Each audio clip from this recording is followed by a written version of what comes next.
पहला है कि भावनात्मक बुद्धिमत्ता को समुचित शब्दावली में कैसे परिभाषित करें।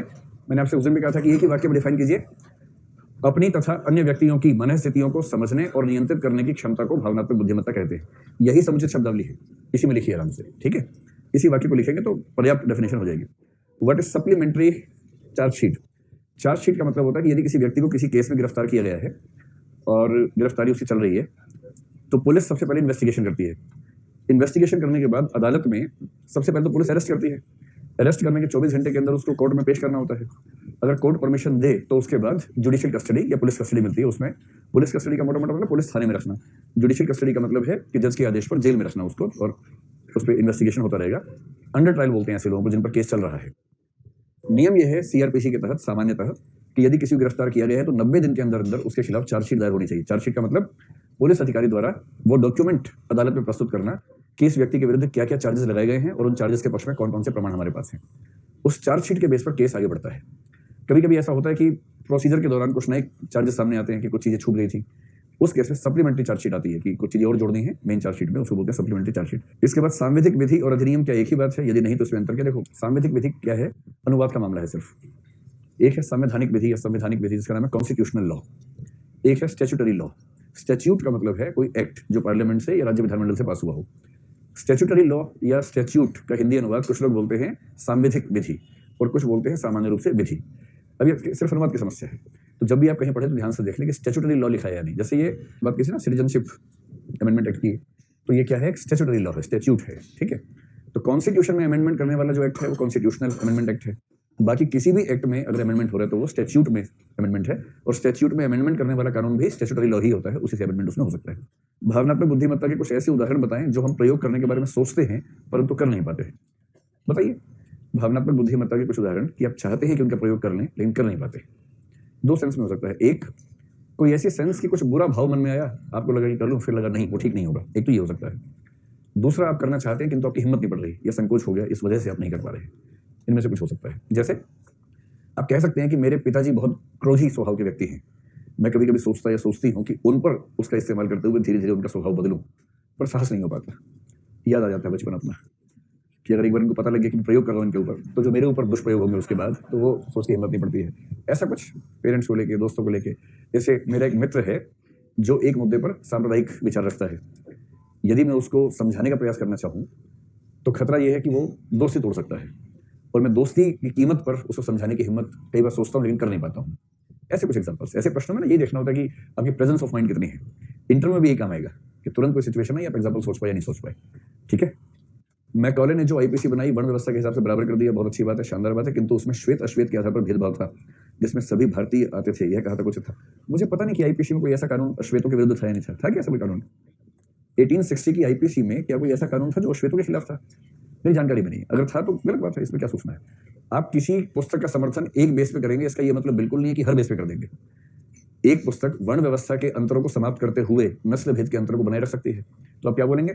इस बात पे तारीफ करेंगे कि वर्ण व्यवस्था का अंतर समाप्त हो गया, इस बात के लिए आलोचना करेंगे कि नस्ल भेद समाप्त नहीं हो पाया। ऐसे बोलेंगे, इसमें क्या दिक्कत है? जब ये कहा जाता है कि विधानमंडल द्वारा बनाया गया कानून जनता या व्यक्तियों द्वारा ही बनाया गया है, क्योंकि विधानमंडल के सदस्यों का चुनाव जनता नहीं किया है, परंतु सर सभी व्यक्तियों ने तो उसे नहीं चुना है, बहुसंख्यक मतदाता उसके विपक्ष में अन्य व्यक्तियों को भी चुना है, बस संयोगवश कोई कुछ मतों से विजयी हो गया।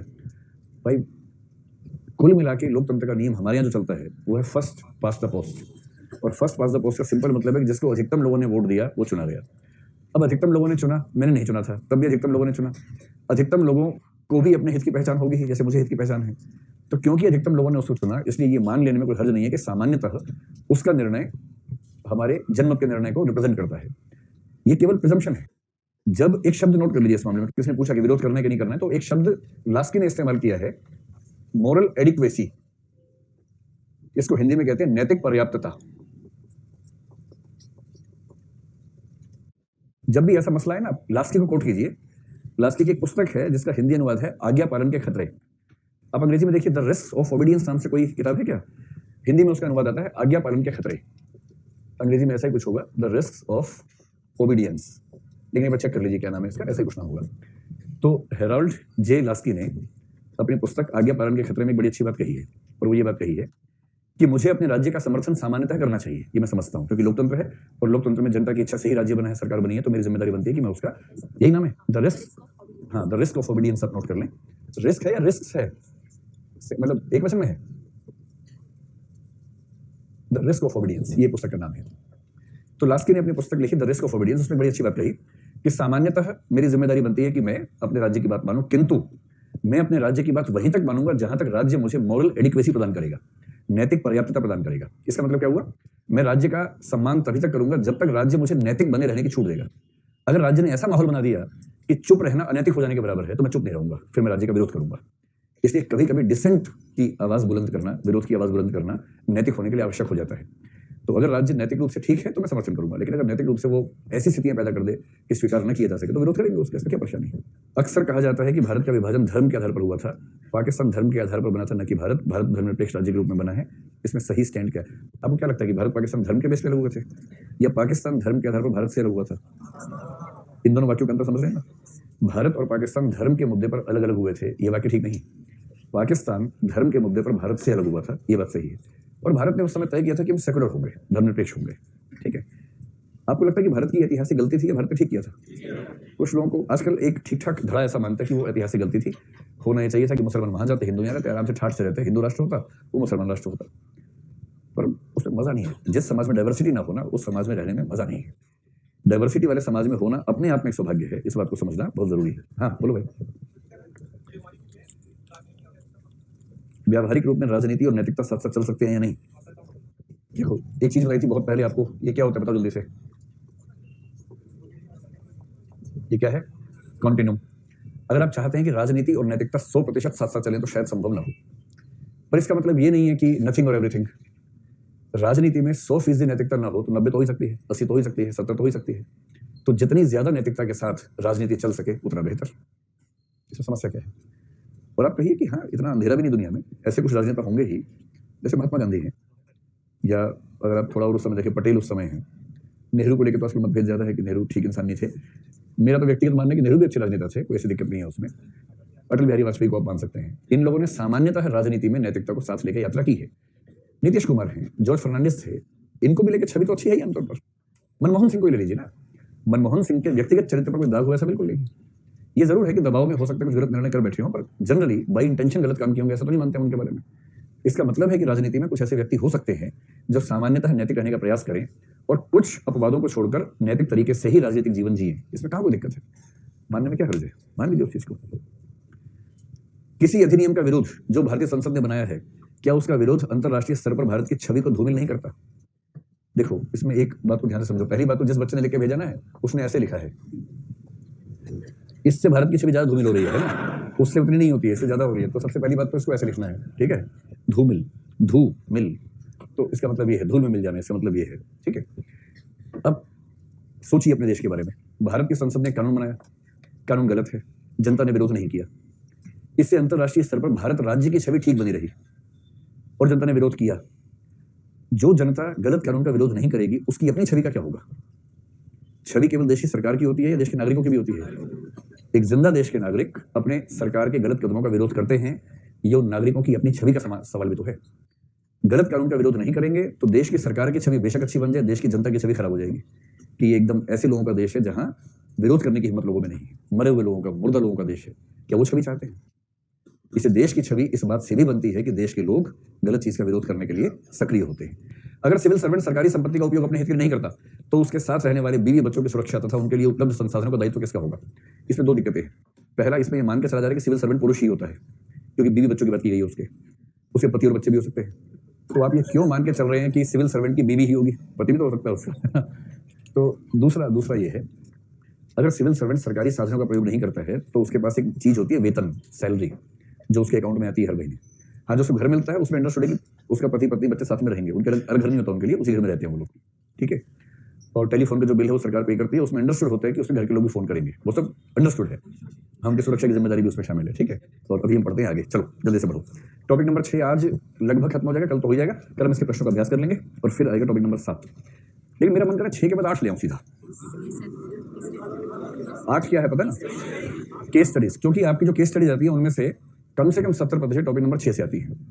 तो टॉपिक नंबर 6 को पढ़ने के एकदम बाद केस स्टडीज पे आते हैं, थोड़ा सा समझते हैं, कुछ समझने का है नहीं उसमें, कॉमन सेंस होती है बेसिकली। कई लोग केस स्टडीज पे 20 क्लासें रहते हैं, केस स्टडीज में एक ही चीज काम आती है, कॉमन सेंस। और कॉमन सेंस है तो है, तो नहीं है तो नहीं है, इसमें कोई क्या सिखा देगा।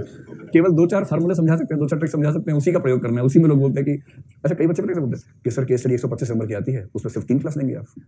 फिर मैं बोलता हूँ निबंध 250 नंबर का आता है, उस पर केवल 10 क्लास होती है। और इतिहास मुख्य परीक्षा में 75 नंबर का आता है, उस पर 220 घंटे की क्लास होती है, 90 क्लास होती है उस पर। तो क्लास कितनी होंगी, इसका संबंध कितने अंकों का आएगा, इससे नहीं होता है। इसका संबंध पाठ्यक्रम के लंबाई, चौड़ाई, गहराई, आयतन से होता है।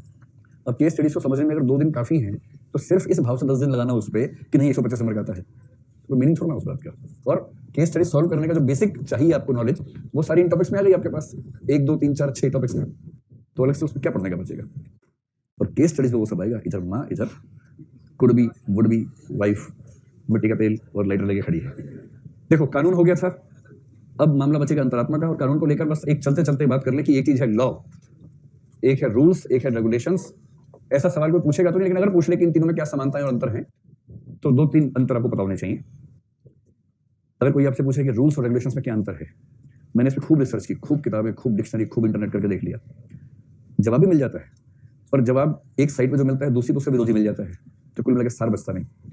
तो फिर मुझसे जब कोई पूछता है कि सर रूल्स और रेगुलेशंस में क्या अंतर, मैं कहता हूँ कि देखो, रूल्स वो हैं जिनके ऊपर रूल्स लिखा हुआ है, और रेगुलेशंस वो हैं जिनके हेडिंग में रेगुलेशंस लिखा हुआ है। बेसिक अंतर तो ये है, और कोई अंतर नहीं है। कोई ऐसा अंतर जो दूध का दूध पानी का पानी कर दे, मेरे पास नहीं है। निरीक्षित अंतर उसमें नहीं है।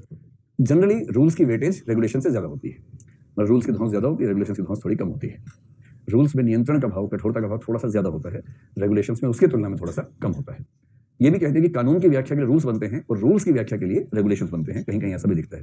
तो सामान्य मतलब मैं आपको बता रहा हूं। पहली बात, अभी लॉ को हटा के देखिए, इन दोनों को मिला के जो बोलते हैं वो बोलते हैं डेलीगेटेड लेजिस्लेशन। अगर बात हो रही हो सरकार की, तो डेलीगेटेड लेजिस्लेशन के लिए हिंदी शब्द होता है प्रत्यायोजित विधायन। इस पर यूपीएससी ने पूरा बड़ा सवाल पूछा था जीएस में कि ये क्या होता है। कोई आपसे पूछे ये क्या होता है, सिंपल सा बताइएगा कि विधायी कार्य करना सामान्यतः विधायिका का काम है। तो विधायिका तो ये काम करती ही है, और विधायिका ये काम करने के लिए क्या करती है, कानून बनाती है। कानून का मतलब स्टैट्यूट, यानी कि एक्ट पारित करती है। विधायिका 12 महीने हो नहीं सकती एक्टिव, क्योंकि हमारे देश में जो विधायक होते हैं या सांसद होते हैं, उनका काम केवल कानून बनाना नहीं है, उनका काम अपने क्षेत्रों में रहना भी है, विकास कार्यों को देखना भी है। क्योंकि कार्यपालिका विधायिका का ही हिस्सा हमारे देश में है, संसदीय शासन में, इसलिए विधायक सिर्फ विधायक नहीं होते, सिर्फ विधान नहीं बनाते, वो कार्यपालिका के काम भी देखते हैं। इसलिए अपने इलाके में विकास कार्य देखना, लोगों की समस्याएं सुनना, इसलिए वो अपने क्षेत्र में बिजी रहते हैं। और साल में 3 बार या कभी कभी 1 आध बार एक्स्ट्रा सेशन में आते हैं पार्लियामेंट में, तब बनाते हैं कानून। कानून की समस्या क्या है कि कितनी भी समझदारी से बना लिया जाए, उसमें कुछ ना कुछ व्यावहारिक दिक्कतें आती हैं, जो तब सामने आती हैं जिस समय उसको इंप्लीमेंट कर रहे होते हैं। और जैसे इंप्लीमेंट करेंगे, कोई ना कोई ऐसी बाधा आ जाएगी जो पहले सोची नहीं गई होगी। आप कितना भी सोच के बना लीजिए कानून, कुछ ना कुछ बातें सामने आती हैं। उसके बाद आप अपने हॉस्टल में, अपने रूम में ही बनाइए कानून आज रात को कोई, फिर देखिए उसमें क्या क्या समस्याएं आती हैं बाद में। जैसे बर्तन धोने का बना लीजिए कानून की, किस दिन कौन बर्तन धोएगा। कितना भी साफ सुथरा बनाइए कानून, 5 दिन के अंदर कम से कम 20 परंतु उसमें लगाने पड़ेंगे। परंतु यदि ऐसा होता है तो इसका अर्थ यह लिया जाएगा, और यह भी स्पष्ट किया जाता है कि यदि ऐसा हो गया तो इसका अर्थ यह लिया जाएगा। कानून सिंपल बनेगा कि 4 रूममेट्स हैं, प्रतिदिन एक की ड्यूटी लगेगी, संडे ऑफ रहेगा। तो मंडे ए, ट्यूसडे बी, वेडनेसडे सी और थर्सडे डी हो गया, फ्राइडे को हो गया ए। अब पहली बार क्या होगा, एक दिन एक व्यक्ति बीमार पड़ गया, कानून में लिखा ही नहीं कुछ। फिर चारों बैठेंगे विधायक, संशोधन होगा, और क्योंकि विधायक 4 ही है तो चारों बैठ जाएंगे, तब कोई दिक्कत नहीं है। तो प्रथम संशोधन संविधान में होगा, यदि किसी दिन किसी का स्वास्थ्य खराब हुआ तो उससे अगले व्यक्ति की ड्यूटी आ जाएगी। अब अगली बार क्या हुआ कि किसी का मन नहीं कर रहा, उसने उस दिन कहा कि मेरा स्वास्थ्य खराब है, संशोधन क्रमांक 2, यदि कोई कहता है कि मेरा स्वास्थ्य खराब है, तो जब तक सरकारी डॉक्टर का सर्टिफिकेट नहीं होगा तब तक स्वास्थ्य खराब नहीं माना जाएगा। ऐसे बनते रूल्स, क्योंकि लोग इतने दुर्फंदी टाइप के होते हैं। ये शब्द सुना है दुर्फंदी, इसका मतलब है कि वो कुछ ना कुछ पंगा डालेंगे ही डालेंगे उसमें। आप बनाएंगे कानून, उसमें कुछ ना कुछ ढूंढेंगे कैसे फायदा उठाऊं। अब मान लो किसी को 6 दिन बाद जाना ही है हमेशा के लिए, बीच में 1 दिन बर्तन धोने, तो उसे बीमार पड़ गया, और 6 दिन के बाद जाना ही है उसको, उसे मिसयूज कर लिया। फिर आप कहेंगे परंतु नंबर 2, यदि किसी व्यक्ति को अगली ड्यूटी आने से पहले शहर छोड़ना है और उससे पिछली ड्यूटी के दिन स्वास्थ्य खराब होता है, तो स्वास्थ्य खराब होने के बावजूद वो बर्तन धोएगा। आप मेरा भाव समझ गए कि कानून कैसे बनता है, रूल्स कैसे बनते हैं, रेगुलेशंस कैसे बनते हैं, ये होता है प्रोसेस। और इसलिए विधायिका एक बार कानून पास करती है, उसके बाद रोज वो नहीं बैठ सकती, तो वो कार्यपालिका को आदेश देती है। उसी एक्ट में लिखा होता है, शक्ति एक्ट से ही आ रही है, और एक्ट में लिखा होता है कि इस कानून के तहत, जो लॉ है या एक्ट है, उसके तहत रूल्स और रेगुलेशंस बनाने की शक्ति कार्यपालिका के पास होगी। ये मैंने आपसे कल भी कहा था, आज आप इसकी वजह समझ पा रहे होंगे कि जो व्यावहारिक समस्याएं आती हैं, उन व्यावहारिक समस्याओं के तुरंत निपटान के लिए ये शक्ति दी जाती है। पहले रूल्स बनते हैं आमतौर पे, और जब रूल्स से भी काम न चले तब रेगुलेशंस पे आते हैं। तो जनरली रूल्स का काम क्या है, एक तो कानून की व्याख्या करना, यदि कोई बात स्पष्ट नहीं है तो उसकी एक्सप्लेनेशन करना, और दूसरा जो व्यावहारिक बाधाएं आएंगी उन व्यावहारिक बाधाओं को निराकृत करना, व्यावहारिक बाधाओं को दूर करना। मैं एक सिंपल एग्जांपल से समझाता हूँ कैसे होता है। जैसे एक बार 2006 के आसपास जब 6th पे कमीशन आया, अभी 7th पे कमीशन 16 में आया था, तो हर 10 साल बाद पे कमीशन भारत सरकार का आता है। 6th पे कमीशन ने एक रिकमेंडेशन दी जिसको भारत सरकार ने मान लिया। रिकमेंडेशन ये थी कि जो महिलाएं हैं सरकारी नौकरी में, जिनके बच्चे, अधिकतम 2 बच्चों की बात है, 2 के बाद जो लाइन लगी है उसको सुविधा नहीं मिलती है, 2 तक सुविधा मिलती है बस, ठीक है। मतलब 3 भी हैं तो सुविधा उन 2 तक ही मिलेगी, उसके बाद नहीं मिलेगी। तो 2 बच्चे 18 साल के जब तक ना हो जाए तब तक यदि वो महिला चाहे तो 2 साल की छुट्टी ले सकती है, जिसका नाम है CCL, चाइल्ड केयर लीव। वो 2 साल की छुट्टी पूरी तरह से सैलरी के साथ मिलती है, पूरे वेतन के साथ मिलती है। एक साथ भी ले सकती है, तोड़ तोड़ के भी ले सकती है। कभी 10 दिन ले लिया, अगले साल 15 दिन लिया, फिर 5 दिन लिया, और जब बच्चा 12वीं का एग्जाम दे रहा है उस साल 6 महीने ले ली छुट्टी, 10वीं के एग्जाम में ले ली, ऐसे ब्रेक करके ले सकती है और उसके लिए पूरा वेतन मिलेगा। ये भारत सरकार ने कानून बना दिया। अब उसके बाद क्या हुआ कि जो महिला कर्मी थी उनको लगा कि लॉटरी खुल गई, छुट्टी लेते हैं। अब कई लोगों ने अप्लाई करा छुट्टी के लिए। अब सरकार परेशान की, ऑफिस में 6 लोग काम करते हैं, 5 महिलाएं हैं, 5 ने छुट्टी मांग ली। अब काम कैसे चलेगा? फिर एक और स्थिति आ गई कि उनके CL बची हुई है, EL बची हुई है, और वो कह रही कि नहीं CCL दो। CL क्या होती है? कैजुअल लीव, जो एक साल में 10 या 12 के आसपास होती है भारत सरकार में। कितनी होती है? ठीक है, 14 होती है। कैजुअल लीव का मतलब अचानक कुछ ऐसा हो गया, आकस्मिक अवकाश, ये अचानक कुछ हुआ तो आप छुट्टी जो लेंगे तुरंत एक दिन की, वो आकस्मिक अवकाश है। एक होती है EL, earn leave, EARNED, earn, जो अर्न की जाती है, अर्जित अवकाश बोलते हैं। और भारत सरकार में सामान्य नियम ये है कि टीचर्स को छोड़ के, उससे ग्राउंड यही है कि उनको छुट्टियां साल भर में इतनी मिल जाती हैं, जैसे गर्मियों की छुट्टी 2 महीने, ये सुख भारत में किसी के पास नहीं है। एक है कॉलेज के अध्यापक, एक वकील, उन 2 के पास है बस। EL का मतलब होता है अर्न लीव, एक निश्चित सीमा में कुछ दिन काम करने से छुट्टी अर्जित हो जाती है। भारत सरकार में सामान्यतः किसी भी विभाग में साल भर में 30 अर्न लीव मिलती है, कहीं कहीं 15 है, कहीं कहीं 30 का रिवाज है। तो अगर 30 है तो इसका मोटा मोटा मतलब ये होता है कि लगभग हर 15 वर्किंग डेज पे या 20 वर्किंग डेज पे एक अर्जित अवकाश बढ़ जाता है। अर्जित अवकाश की विशेषता क्या है? जैसे CL है, साल के आखिरी दिन में अगर CL आपकी 4 बच गई तो वो 4 लैप्स हो जाती है, खत्म। इसलिए साल के अंतिम 5-6 दिन में सब बीमार पड़ते हैं, जो बचा होता है CL वो निपटाते हैं। जो EL है उसके साथ ये है कि वो इकट्ठी होती रहती है और एक बड़ी संख्या में EL के बदले वेतन रिटायरमेंट के समय मिल सकता है। तो लोग EL संभाल के रखते हैं कि बाद में इसके बदले वेतन ले लेंगे। पूरी EL पे नहीं मिलता है, लिमिट में मिलता है कि इतनी EL होंगी तो वेतन मिल जाएगा। अब कुछ महिलाओं ने क्या किया, CL रखी है, EL इकट्ठी कर रखी है 300 के आसपास पिछले 10 साल में, और कह रही कि CCL 2 बच्चा पालना है। तो सरकार ने कहा तो ये ले लो, नहीं ये नहीं लेंगे, ये वाली दो, हम ये नहीं लेंगे। तब सरकार को लगा अब इसके लिए फिर से संसद को बुलाना पड़ेगा इस काम के लिए। तो सरकार ने एक रूल निकाला कि CCL दी जाएगी केवल उन महिलाओं को जो अपनी EL खत्म कर चुकी हैं। अगर बच्चा पालना इतना ही महत्वपूर्ण होता आपके लिए तो कम से कम EL तो फूकी होती है अपनी, EL संभाल के रखिए कि नहीं वो तो बाद में काम आएगी, CCL लेंगे। तो नियम बना दिया, क्योंकि सिचुएशन ऐसी आ गई, महिलाओं ने साबित कर दिया कि पुरुषों से कम नहीं है, तो हम भी ऐसा कर सकते हैं, उठ डिमांड, तो उन्होंने फिर नियम बना दिया। और दूसरा नियम ये बनाया कि कोई महिला जब भी CCL मांगेगी हमेशा उपलब्ध नहीं होगी। उस ऑफिस के प्रमुख को देखना होगा कि ऑफिस से काम बाधित ना हो, इस हिसाब से कुछ अधिकतम संख्याएं तय कर दी कि एक बार में अधिकतम इतने प्रतिशत एम्प्लॉइज ही CCL ले सकेंगे। ये होते हैं रूल्स रेगुलेशन जो बनाने पड़ते हैं किसी कानून को व्यावहारिक रूप में लागू करने के लिए। बात समझ में आ रही? ठीक से चलिए। तो जब भी पूछे रूल्स क्या है, एक्सप्लेनेशन या व्यावहारिक बाधाओं को दूर करने के लिए कार्यपालिका द्वारा बनाए गए नियम, इनको बोलते हैं रूल्स। रेगुलेशंस आमतौर पर रूल्स के बाद आती हैं, जो रूल्स को एक्सप्लेन करने के लिए या और छोटी मोटी चीजें जो होती हैं, जो बहुत माइन्यूट किस्म की चीजें हैं, उनको डिफाइन करने के लिए हम रेगुलेशंस बनाते हैं। लेकिन तकनीकी अंतर इन दोनों के बीच में स्पष्ट करना बड़ा मुश्किल काम है, मैं पहले आपसे कह रहा हूं। अंतिम बात बस ये ध्यान रखिएगा, डेलीगेटेड लेजिस्लेशन, डेलीगेट कर दिया संसद ने, किंतु लेजिस्लेटिव काम है, क्योंकि रूल भी अनुच्छेद 12 के तहत कानून का हिस्सा माना जाता है, रेगुलेशन भी। इसका मतलब उस विधि की शक्ति से जो रूल्स रेगुलेशंस बने ये भी अपने आप में लॉ ही माने जाएंगे, और यदि ये लॉ है तो इसे पास करने की जिम्मेदारी किसकी है? संसद की है, विधायिका की है। इसलिए हमारे सदनों में एक कमेटी होती है, आपने कमेटी सिस्टम पढ़ा होगा ना, समिति व्यवस्था। एक कमेटी होती है, कमेटी ऑन डेलीगेटेड लेजिस्लेशन, प्रत्यायोजित विधायन समिति। इस समिति का काम ये होता है कि साल भर में जिस जिस मंत्रालय ने, जिस जिस विभाग ने किसी एक्ट की शक्ति का प्रयोग करके रूल्स नोटिफाई किए हैं, उन सारे नोटिफाइड रूल्स को सदन के सामने पेश करना और सदन की सहमति लेके उसको लीगलाइज करवाना, ये उसका काम है। तो अंततः रूल्स और रेगुलेशंस भी संसद द्वारा या राज्य के विधानमंडल द्वारा पारित किए जाते हैं, और ये काम जो करती है समिति, उसका नाम क्या है? कमेटी ऑन डेलीगेटेड लेजिस्लेशन, प्रत्यायोजित विधायन समिति। स्पष्ट हो गई पूरी बात? यहां तक कंसेप्ट साफ हो गया एकदम? चलो, अब कोई अगर आपसे पूछे कि इन तीनों में क्या संबंध है, क्या अंतर है, तो केवल 100 शब्द लिखने के लायक 2-3 पॉइंट्स पता होने चाहिए आपको।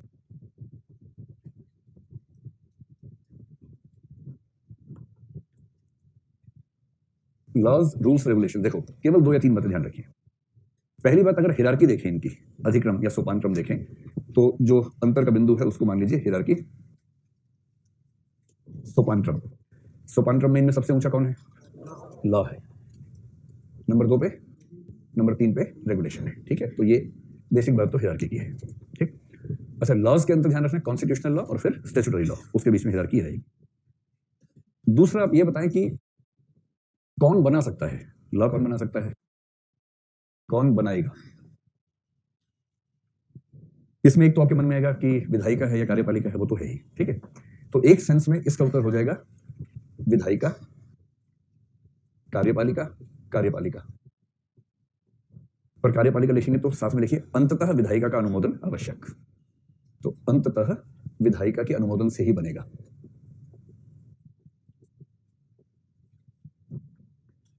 अब मैं आपसे एक बात और पूछता हूं, मान लीजिए कि आप किसी प्राइवेट कंपनी में काम करते हो या एनजीओ में काम करते हो या किसी प्राइवेट कंपनी के मालिक हो, मान लीजिए आप अपनी प्राइवेट कंपनी के अंदर रूल्स बना सकते हैं या नहीं? जोर से बोलो। रेगुलेशंस और लॉज, कानून नहीं बना सकते। इसका मतलब कौन बनाएगा? मैं यहां लिखिए सिर्फ राज्य बना सकता है। कानून बनाने की शक्ति सिर्फ राज्य के पास है, कोई और नहीं बना सकता है। ठीक, और रूल्स के मामले में स्टेट तो बना ही सकता है, प्राइवेट कंपनी, एनजीओ इत्यादि भी बना सकती है, और रेगुलेशंस के मामले में भी स्टेट भी हो सकता है, प्राइवेट बॉडीज जो हैं वो भी हो सकती है। स्पष्ट यहां तक? अभी बात और बताओ, क्या आपने अपने लिए जीवन में रूल बनाया आज तक? आज से मुझ पर यह नियम लागू होगा कि कोई नियम लागू नहीं होगा? ये भी तो नियम है। मेरा नियम है कि मैं कोई नियम नहीं मानता। जैसे कुछ लोग बोलते हैं तेरी कसम, मैं कभी कसम नहीं खाता। तो प्राइवेट इंडिविजुअल अपने लिए रूल्स बना सकता है, रेगुलेशंस बना सकता है, पर लॉ नहीं बना सकता कि ये मेरा कानून है ना? तो रूल्स रेगुलेशंस में लिखिए प्राइवेट इंडिविजुअल, कोई पर्सन भी, कोई व्यक्ति भी अपने लिए रूल्स रेगुलेशंस बना सकता है, लेकिन कानून केवल राज्य बनाएगा। अब ये मत कहना कि फिर कल कुदरत का कानून क्यों पढ़ाया था, तो नेचर तो बनाती ही है लेकिन उसको हम अभी यहाँ लॉ का मतलब पॉजिटिव लॉ से है, ह्यूमन लॉ से है। ठीक है, अब नंबर 3 पर आ जाइए। एक अंतर और सोचा जा सकता है, कानून जब भी कोई राज्य बनाएगा उस कानून के लागू होने की या उसकी जुरिसडिक्शन जो बोलते हैं, जुरिसडिक्शन के लिए सही शब्द क्या है हिंदी में? अधिकार क्षेत्र या क्षेत्राधिकार भी चलता है। जुरिसडिक्शन का मतलब किसी कानून के लागू होने का भौगोलिक क्षेत्रफल क्या है। मतलब जुरिसडिक्शन के दोनों मतलब होते हैं, भौगोलिक के सेंस में भी होता है, अन्य सेंस में भी आ सकता है। जैसे किसी राज्य के अंदर इनकम टैक्स के मामले में कानून केंद्र का लागू होगा और सेल्स टैक्स के मामले में राज्य का कानून लागू होगा। तो भौगोलिक जुरिसडिक्शन दोनों की हो गई, केंद्र की भी राज्य की भी है, किंतु उस राज्य में केंद्र की जुरिसडिक्शन इनकम टैक्स तक सीमित रहेगी और राज्य सरकार की जुरिसडिक्शन सेल्स टैक्स तक सीमित रहेगी। इसका मतलब जुरिसडिक्शन केवल भौगोलिक नहीं होती है, भौगोलिक के साथ साथ टॉपिक भी बंटा हो सकता है। जैसे घरों में होता है ना, एक ही घर है, माँ बाप दोनों में है, बच्चे कॉमन 2 ही बच्चे हैं, और जुरिसडिक्शन तय है कि भाई बच्चों की पढ़ाई के बारे में सवाल जवाब पिटाई सब पिता का हक है, और बच्चों का स्वास्थ्य, भोजन, दवाई इत्यादि पर जुरिसडिक्शन किसकी है? उसकी माँ की है। अगर माँ ने का करेले का जूस पीना है और बाप को खुद खराब लग रहा है बच्चे के बारे में, किस तरह ऐसा क्यों हो रहा है, तो भी वो चुप रहेगा क्योंकि अपनी सुरक्षा भी एक चीज है। और जब जुरिसडिक्शन तय है तो फिर क्यों बोलेगा? और अगर बाप ने गलती से बोल दिया कि बेटा 60 तक के पढ़ाई याद कर लो, जबकि 20 तक बोलना था, मुझे 60 निकल गया, अब माँ को लग रहा है कि इसको तो याद ही नहीं 60 तक का, और बच्चे से 60 तक का पढ़ाई याद करवा रहा है, तो ही माँ चुप रहेगी क्योंकि जुरिसडिक्शन का मामला है। दूसरे की जुरिसडिक्शन में दखल देना बहुत बुरी बात मानी जाती है, परिवार बिखर जाता है इससे। अभी से ट्रेनिंग दे रहा हूं आप लोगों को, ध्यान रखना इस बात की। ठीक है, तो जुरिसडिक्शन भौगोलिक भी होती है और विषय के अनुसार भी बटी हो सकती है। अब आप ये बताएं कि कोई कानून जो होता है उसकी भौगोलिक जुरिसडिक्शन कितनी फैली होगी? जैसे राज्य विधायिका ने कानून बनाया तो कहां तक लागू होगा? राज्य तक। भारत सरकार ने बनाया, भारत तक लागू होगा, बेशक लिखा कुछ भी हो। जैसे भारत के कुछ कानून हर देश के लिखे होते हैं। आईपीसी में अगर आप सेक्शन 3, सेक्शन 5 में भी, 3 में तो है, अगर उसको पढ़ेंगे ध्यान से, उसमें एक वाक्य लिखा है, यदि भारत का कोई नागरिक भारत के बाहर भी अपराध करता है तो उस पर भी आईपीसी लागू होगी। ये प्रावधान अवैध है, बेसिकली एकदम अवैध है। अगर किसी ने भारत के बाहर कोई कृत्य किया है तो भारत सरकार कैसे एक्शन ले सकती है उसके ऊपर? पर ये दुनिया के हर देश की पिनल कोड में लिखा होता है, और सुप्रीम कोर्ट ने इसी के लिए एक डॉक्ट्राइन दे रखी है। वो डॉक्ट्राइन ये है, जिसका भाग ये है कि यद्यपि ये जुरिसडिक्शन के विरोध में है, किंतु यदि कोई ऐसा केस हमारे सामने आए कि हम ऐसे व्यक्ति पर केस चला सकें, तो हम इस विधान को खारिज नहीं करेंगे, बल्कि हम इसको स्वीकार कर लेंगे। और इसका मतलब ये हुआ कि यद्यपि भारत सरकार की जुरिसडिक्शन भारत के बाहर नहीं है, किंतु भारत का नागरिक अगर बाहर कुछ करता है और फंस गया यहाँ पर, तो उसको भी लपेट लेगी भारत सरकार। एक संकेत मैंने और कर दिया, कहीं आप सोचिए भूटान जाके कुछ कर लेते हैं, भारत सरकार लपेट लेगी। आईपीसी का सेक्शन 1, 2, 3, 4 ध्यान से पढ़ना, उसमें सब बातें लिखी इस तरह की। आपको लग रहा है कि आप कुछ नहीं छोड़ा, सब खत्म होता जा रहा है जो लेकिन सामान्यतः जो कानून का क्षेत्राधिकार होता है, भौगोलिक क्षेत्राधिकार, वो होता है एक देश या राज्य तक सीमित। देश या राज्य तक सीमित होता है ना? इसलिए अगर आप बिहार में रहते हैं तो आप वहां शराब नहीं पी सकते, 10 साल की जेल हो जाएगी।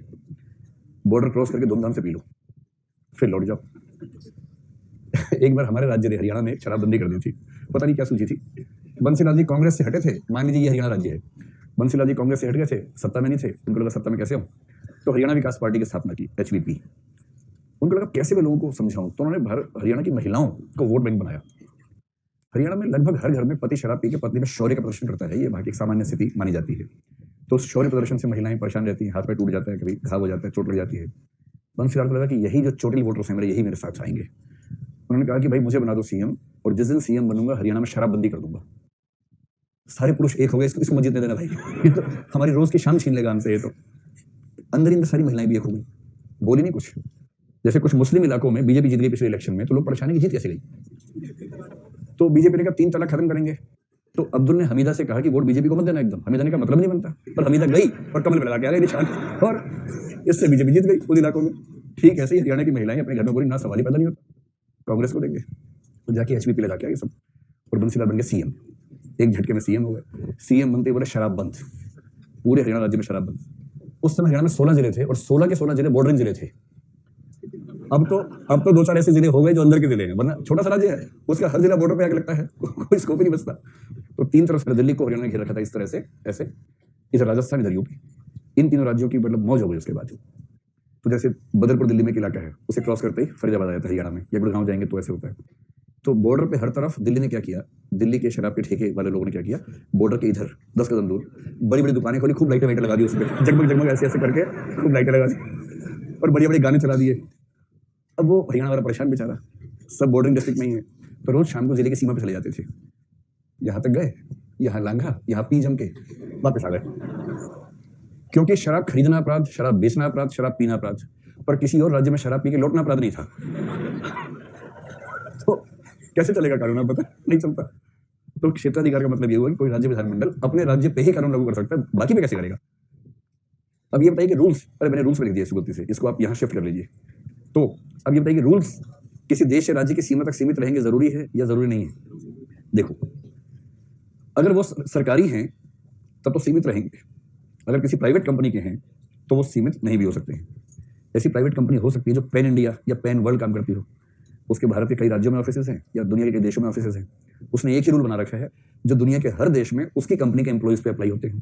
तो इसका मतलब रूल्स रेगुलेशंस अगर प्राइवेट सेक्टर में हैं तो वो राज्य और देश की सीमा को लांघ सकते हैं, किंतु यदि वो सरकारी क्षेत्र में है तो सामान्यतः एक भौगोलिक क्षेत्राधिकार में सीमित होंगे, उससे बाहर नहीं निकलेंगे। बस अगर कोई पूछ ले इनमें क्या अंतर है तो ये अंतर बता दीजिएगा, जिससे बात स्पष्ट हो जाएगी। हाँ, हर प्राइवेट कंपनी का हर नियम लॉ के अधीन होगा। अगर किसी भी देश में उसका नियम वहां के लॉ के विपरीत है तो वो नियम उस मात्रा तक खत्म हो जाएगा। ये तो है, लॉ ऑफ द लैंड बोलते हैं। जिस जमीन पर आप काम कर रहे हैं वहां के कानून के विरुद्ध कोई प्राइवेट रूल नहीं चलेगा, वो तो खारिज हो जाएगा। मतलब रूल की व्याख्या करने वाला कुछ अगर हो, जैसे कोई अगर एक्ट मान लें, उसमें किसी रूल को ध्यान रखें, जैसे ये CCL का ना, चाइल्ड केयर लीव कानून, ऐसी प्रत्येक कर्मचारी महिला जिसके 2 बच्चे हैं और दोनों बच्चे 18 साल के नहीं हुए हैं या एक नहीं हुआ है, उसे अधिकतम 2 वर्ष तक की CCL दे सकते हैं, कानून मान लीजिए ये। फिर रूल आ गया कि CCL उन्हीं महिलाओं को दी जाएगी जिन महिलाओं ने अपनी EL को समाप्त कर लिया होगा। अब इसके बाद हो सकता है कि इसकी व्याख्या करने के लिए आगे हमें एक रेगुलेशन निकालनी पड़ जाए कि EL को समाप्त करने का अर्थ हो सकता है कि यदि उसकी EL समाप्त नहीं भी हुई है और वो महिला अपनी EL के साथ CCL को कंबाइन करना चाहती है तो भी इसे स्वीकार कर लिया जाएगा। जैसे 50 छुट्टियां ली, पहली 20 EL 20 है, और उसके बाद 21 में से CCL शुरू हो गई। यदि कोई महिला कंबाइन करना चाहेगी तो कंबाइन करवा लिया जाएगा। ये हो सकता है कि रेगुलेशन में आ जाए, जो रूल्स के एंड में लिखा हो रेगुलेशन, और उसमें ये क्लॉज दे रखी हो। ठीक है, अब आइए अंतरात्मा पर।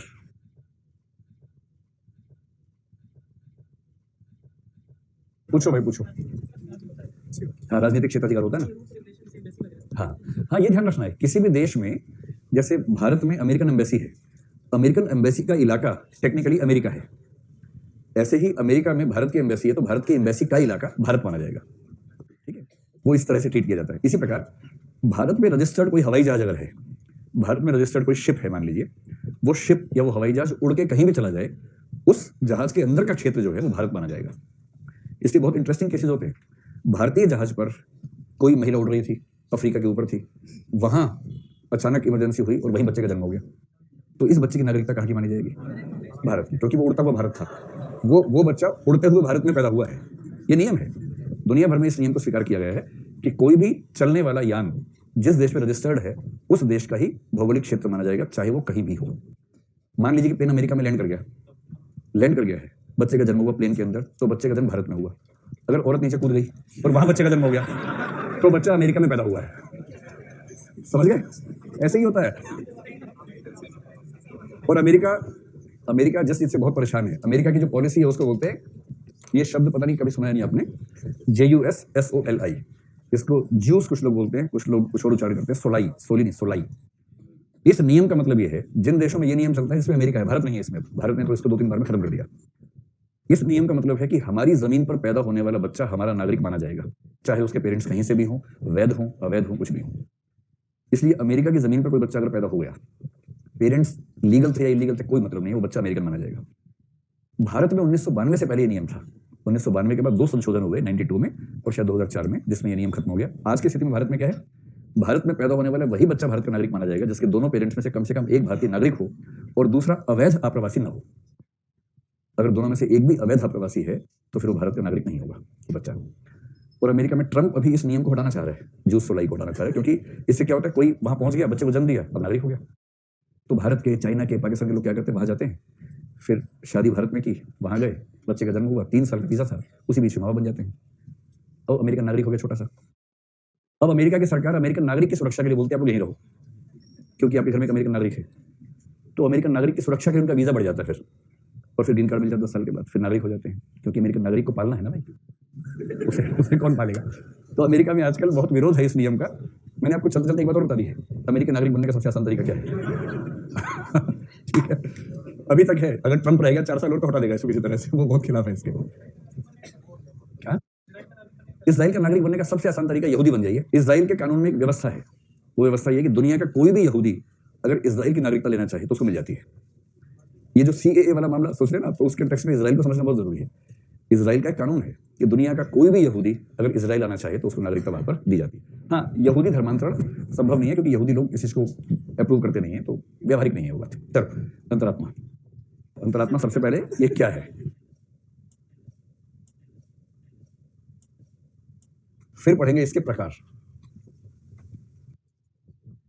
और फिर देखेंगे कि इसका प्रयोग कहां करना है, कैसे करना है, प्रयोग की सावधानियां कह लीजिए।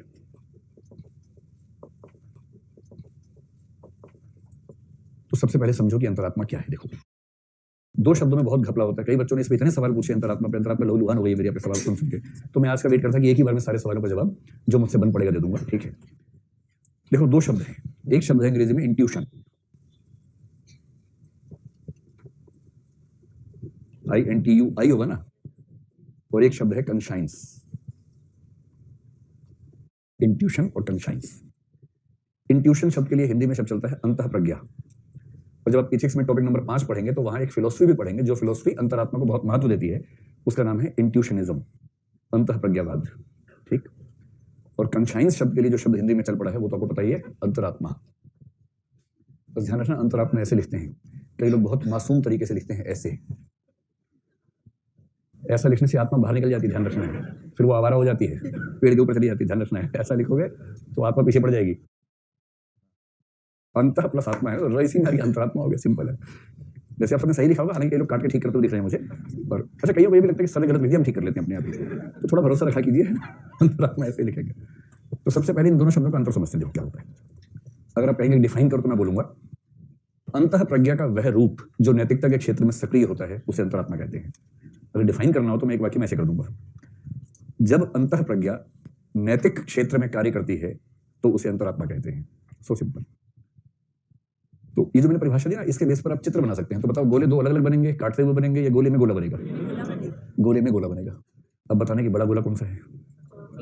इंट्यूशन। सोच लो, पक्की बात, विद्या की कसम। तो बड़े मैंने कहा विद्या की कसम बोली, हाँ किताब पे याद रखे, विद्या की कसम। इंट्यूशन तो हो गया बड़े वाला गोला, ठीक है। तो छोटे गोले का नाम क्या रखते फिर? कंशाइंस। इतना स्पष्ट हो गया कि इंट्यूशन का ही एक छोटा हिस्सा कंशाइंस है। इंट्यूशन का मतलब क्या है, वहीं से बात शुरू करते हैं। अंतः प्रज्ञा क्या चीज है? देखो, जो हम ज्ञान प्राप्त करते हैं, कोई भी ज्ञान, उस ज्ञान प्राप्ति के जो साधन होते हैं उनको 2 हिस्सों में बांट लेते हैं। एक को बोलते हैं प्रत्यक्ष साधन। ये अंतः प्रज्ञा के दो भेद नहीं कर रहा हूं मैं, ज्ञान प्राप्ति के साधनों के दो भेद कर रहा हूं। तो ज्ञान के साधन, हमें कोई भी ज्ञान कैसे प्राप्त होता है, इसके दो तरीके हैं, एक है प्रत्यक्ष साधन, एक है परोक्ष साधन, डायरेक्ट और इनडायरेक्ट। जैसे प्रत्यक्ष साधन सबसे अच्छा माना गया प्रत्यक्ष खुद ही। आपने सुना है प्रत्यक्ष किम प्रमाणम, प्रत्यक्ष को क्या प्रमाण की जरूरत है? हाथ कंगन को आरसी क्या? नहीं, पहले बाकी काफी था यहाँ पर, हाथ कंगन को आरसी क्या, उसी की बात करनी थी। जैसे कोई आपसे कहे कि ये बोर्ड सफेद है या नहीं, आप कहेंगे हाँ है, दिख रहा है, बात खत्म। जब दिख रहा है तो डायरेक्ट नॉलेज है, मैं क्यों किसी और से पूछूं? तो हमारे पास 5 ज्ञानेंद्रियां हैं, पांचों ज्ञानेंद्रियों से मिलने वाले ज्ञान को बोलते हैं प्रत्यक्ष ज्ञान।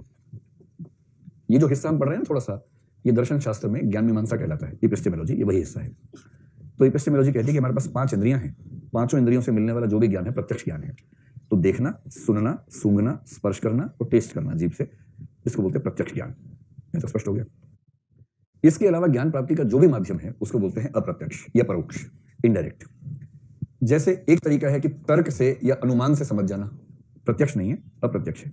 जैसे आप रात को सोए तो ठीक थे, सुबह उठे, घर से निकले, देखा कि सड़कें भीगी हुई हैं, गीली हैं सड़कें पूरी।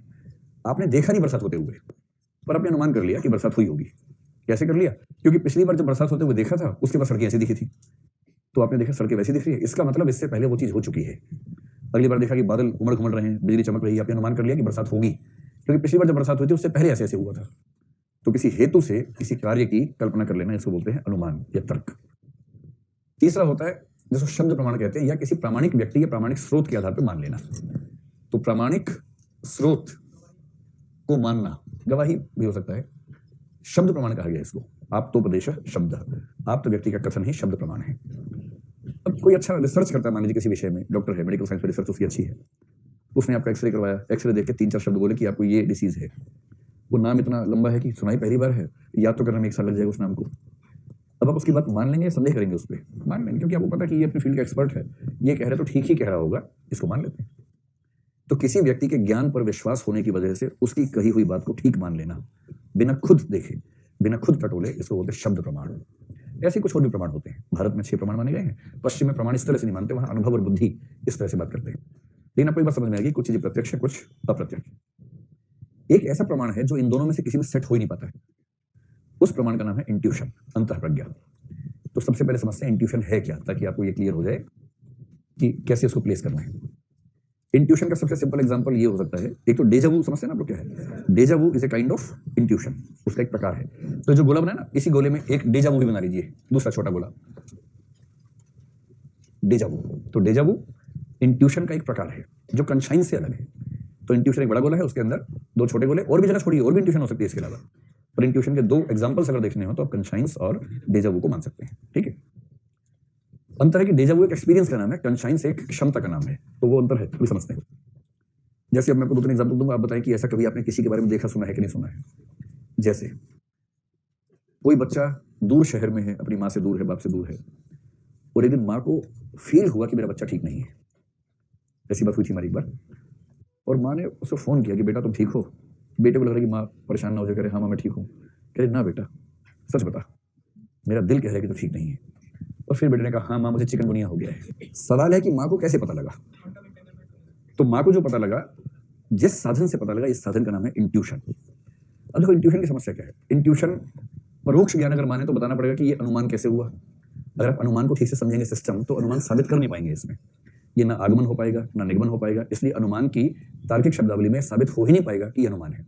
नॉर्मल लैंग्वेज में आप कह सकते हैं कि अनुमान से कर लिया, लेकिन अनुमान जो तकनीकी भाषा होती है ना, उसमें अनुमान साबित नहीं हो पाएगा। आप समझें कि जो इंट्यूशन से नॉलेज मिली, ना वो अनुमान है ना वो शब्द प्रमाण है, और क्योंकि उसमें 5 ज्ञानेंद्रियों का प्रयोग नहीं हुआ, इसलिए वो प्रत्यक्ष भी नहीं है। तो इंट्यूशन टेक्निकली ना प्रत्यक्ष है ना परोक्ष है। इसलिए इंट्यूशन वाले कहते हैं कि आप हमें इस तरीके से समझ नहीं पाएंगे। इंट्यूशन प्रत्यक्ष से भी ज्यादा प्रत्यक्ष है, क्योंकि सामान्य प्रत्यक्ष में तो फिर भी इंद्रियां बीच में आती हैं। अच्छा, इंद्रियां बीच में आई तो प्रत्यक्ष रहा या परोक्ष हो गया? जैसे इस बोर्ड की सफेदी देखने के लिए मुझे आंख को बीच में लाना पड़ा, आंख से दिमाग, दिमाग से निष्कर्ष, इसमें तो बीच में इंद्रिय आई गई ना। सबसे अच्छा प्रत्यक्ष तो वो होगा जिसमें बीच में इंद्रिय की भी जरूरत नहीं होगी।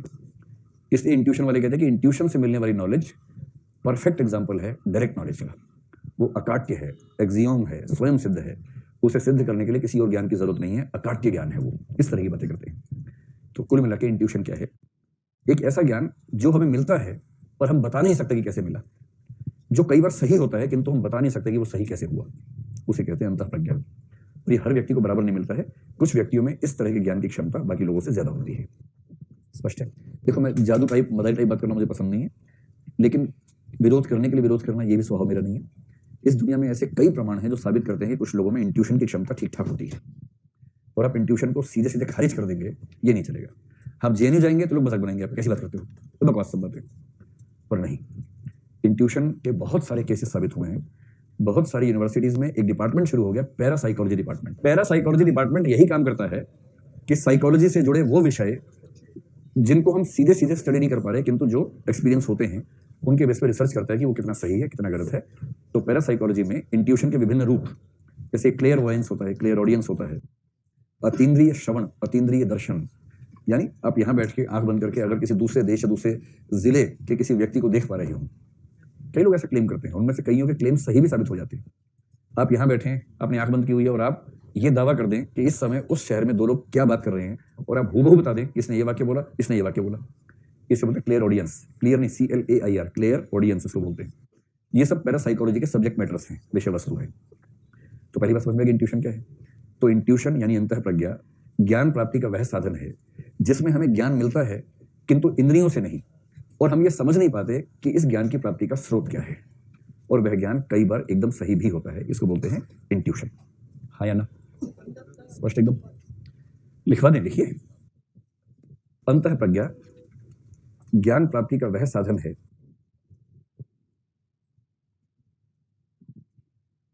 जिसमें इंद्रियों की भूमिका नहीं होती, जिसमें इंद्रियों की भूमिका नहीं होती, किंतु तब भी वह प्रत्यक्ष ज्ञान की भांति, किंतु तब भी वह प्रत्यक्ष ज्ञान की भांति स्पष्ट होता है। विराम। उस स्थिति में यह स्पष्ट करना संभव नहीं होता, उस स्थिति में यह स्पष्ट करना संभव नहीं होता कि ज्ञान कैसे मिला,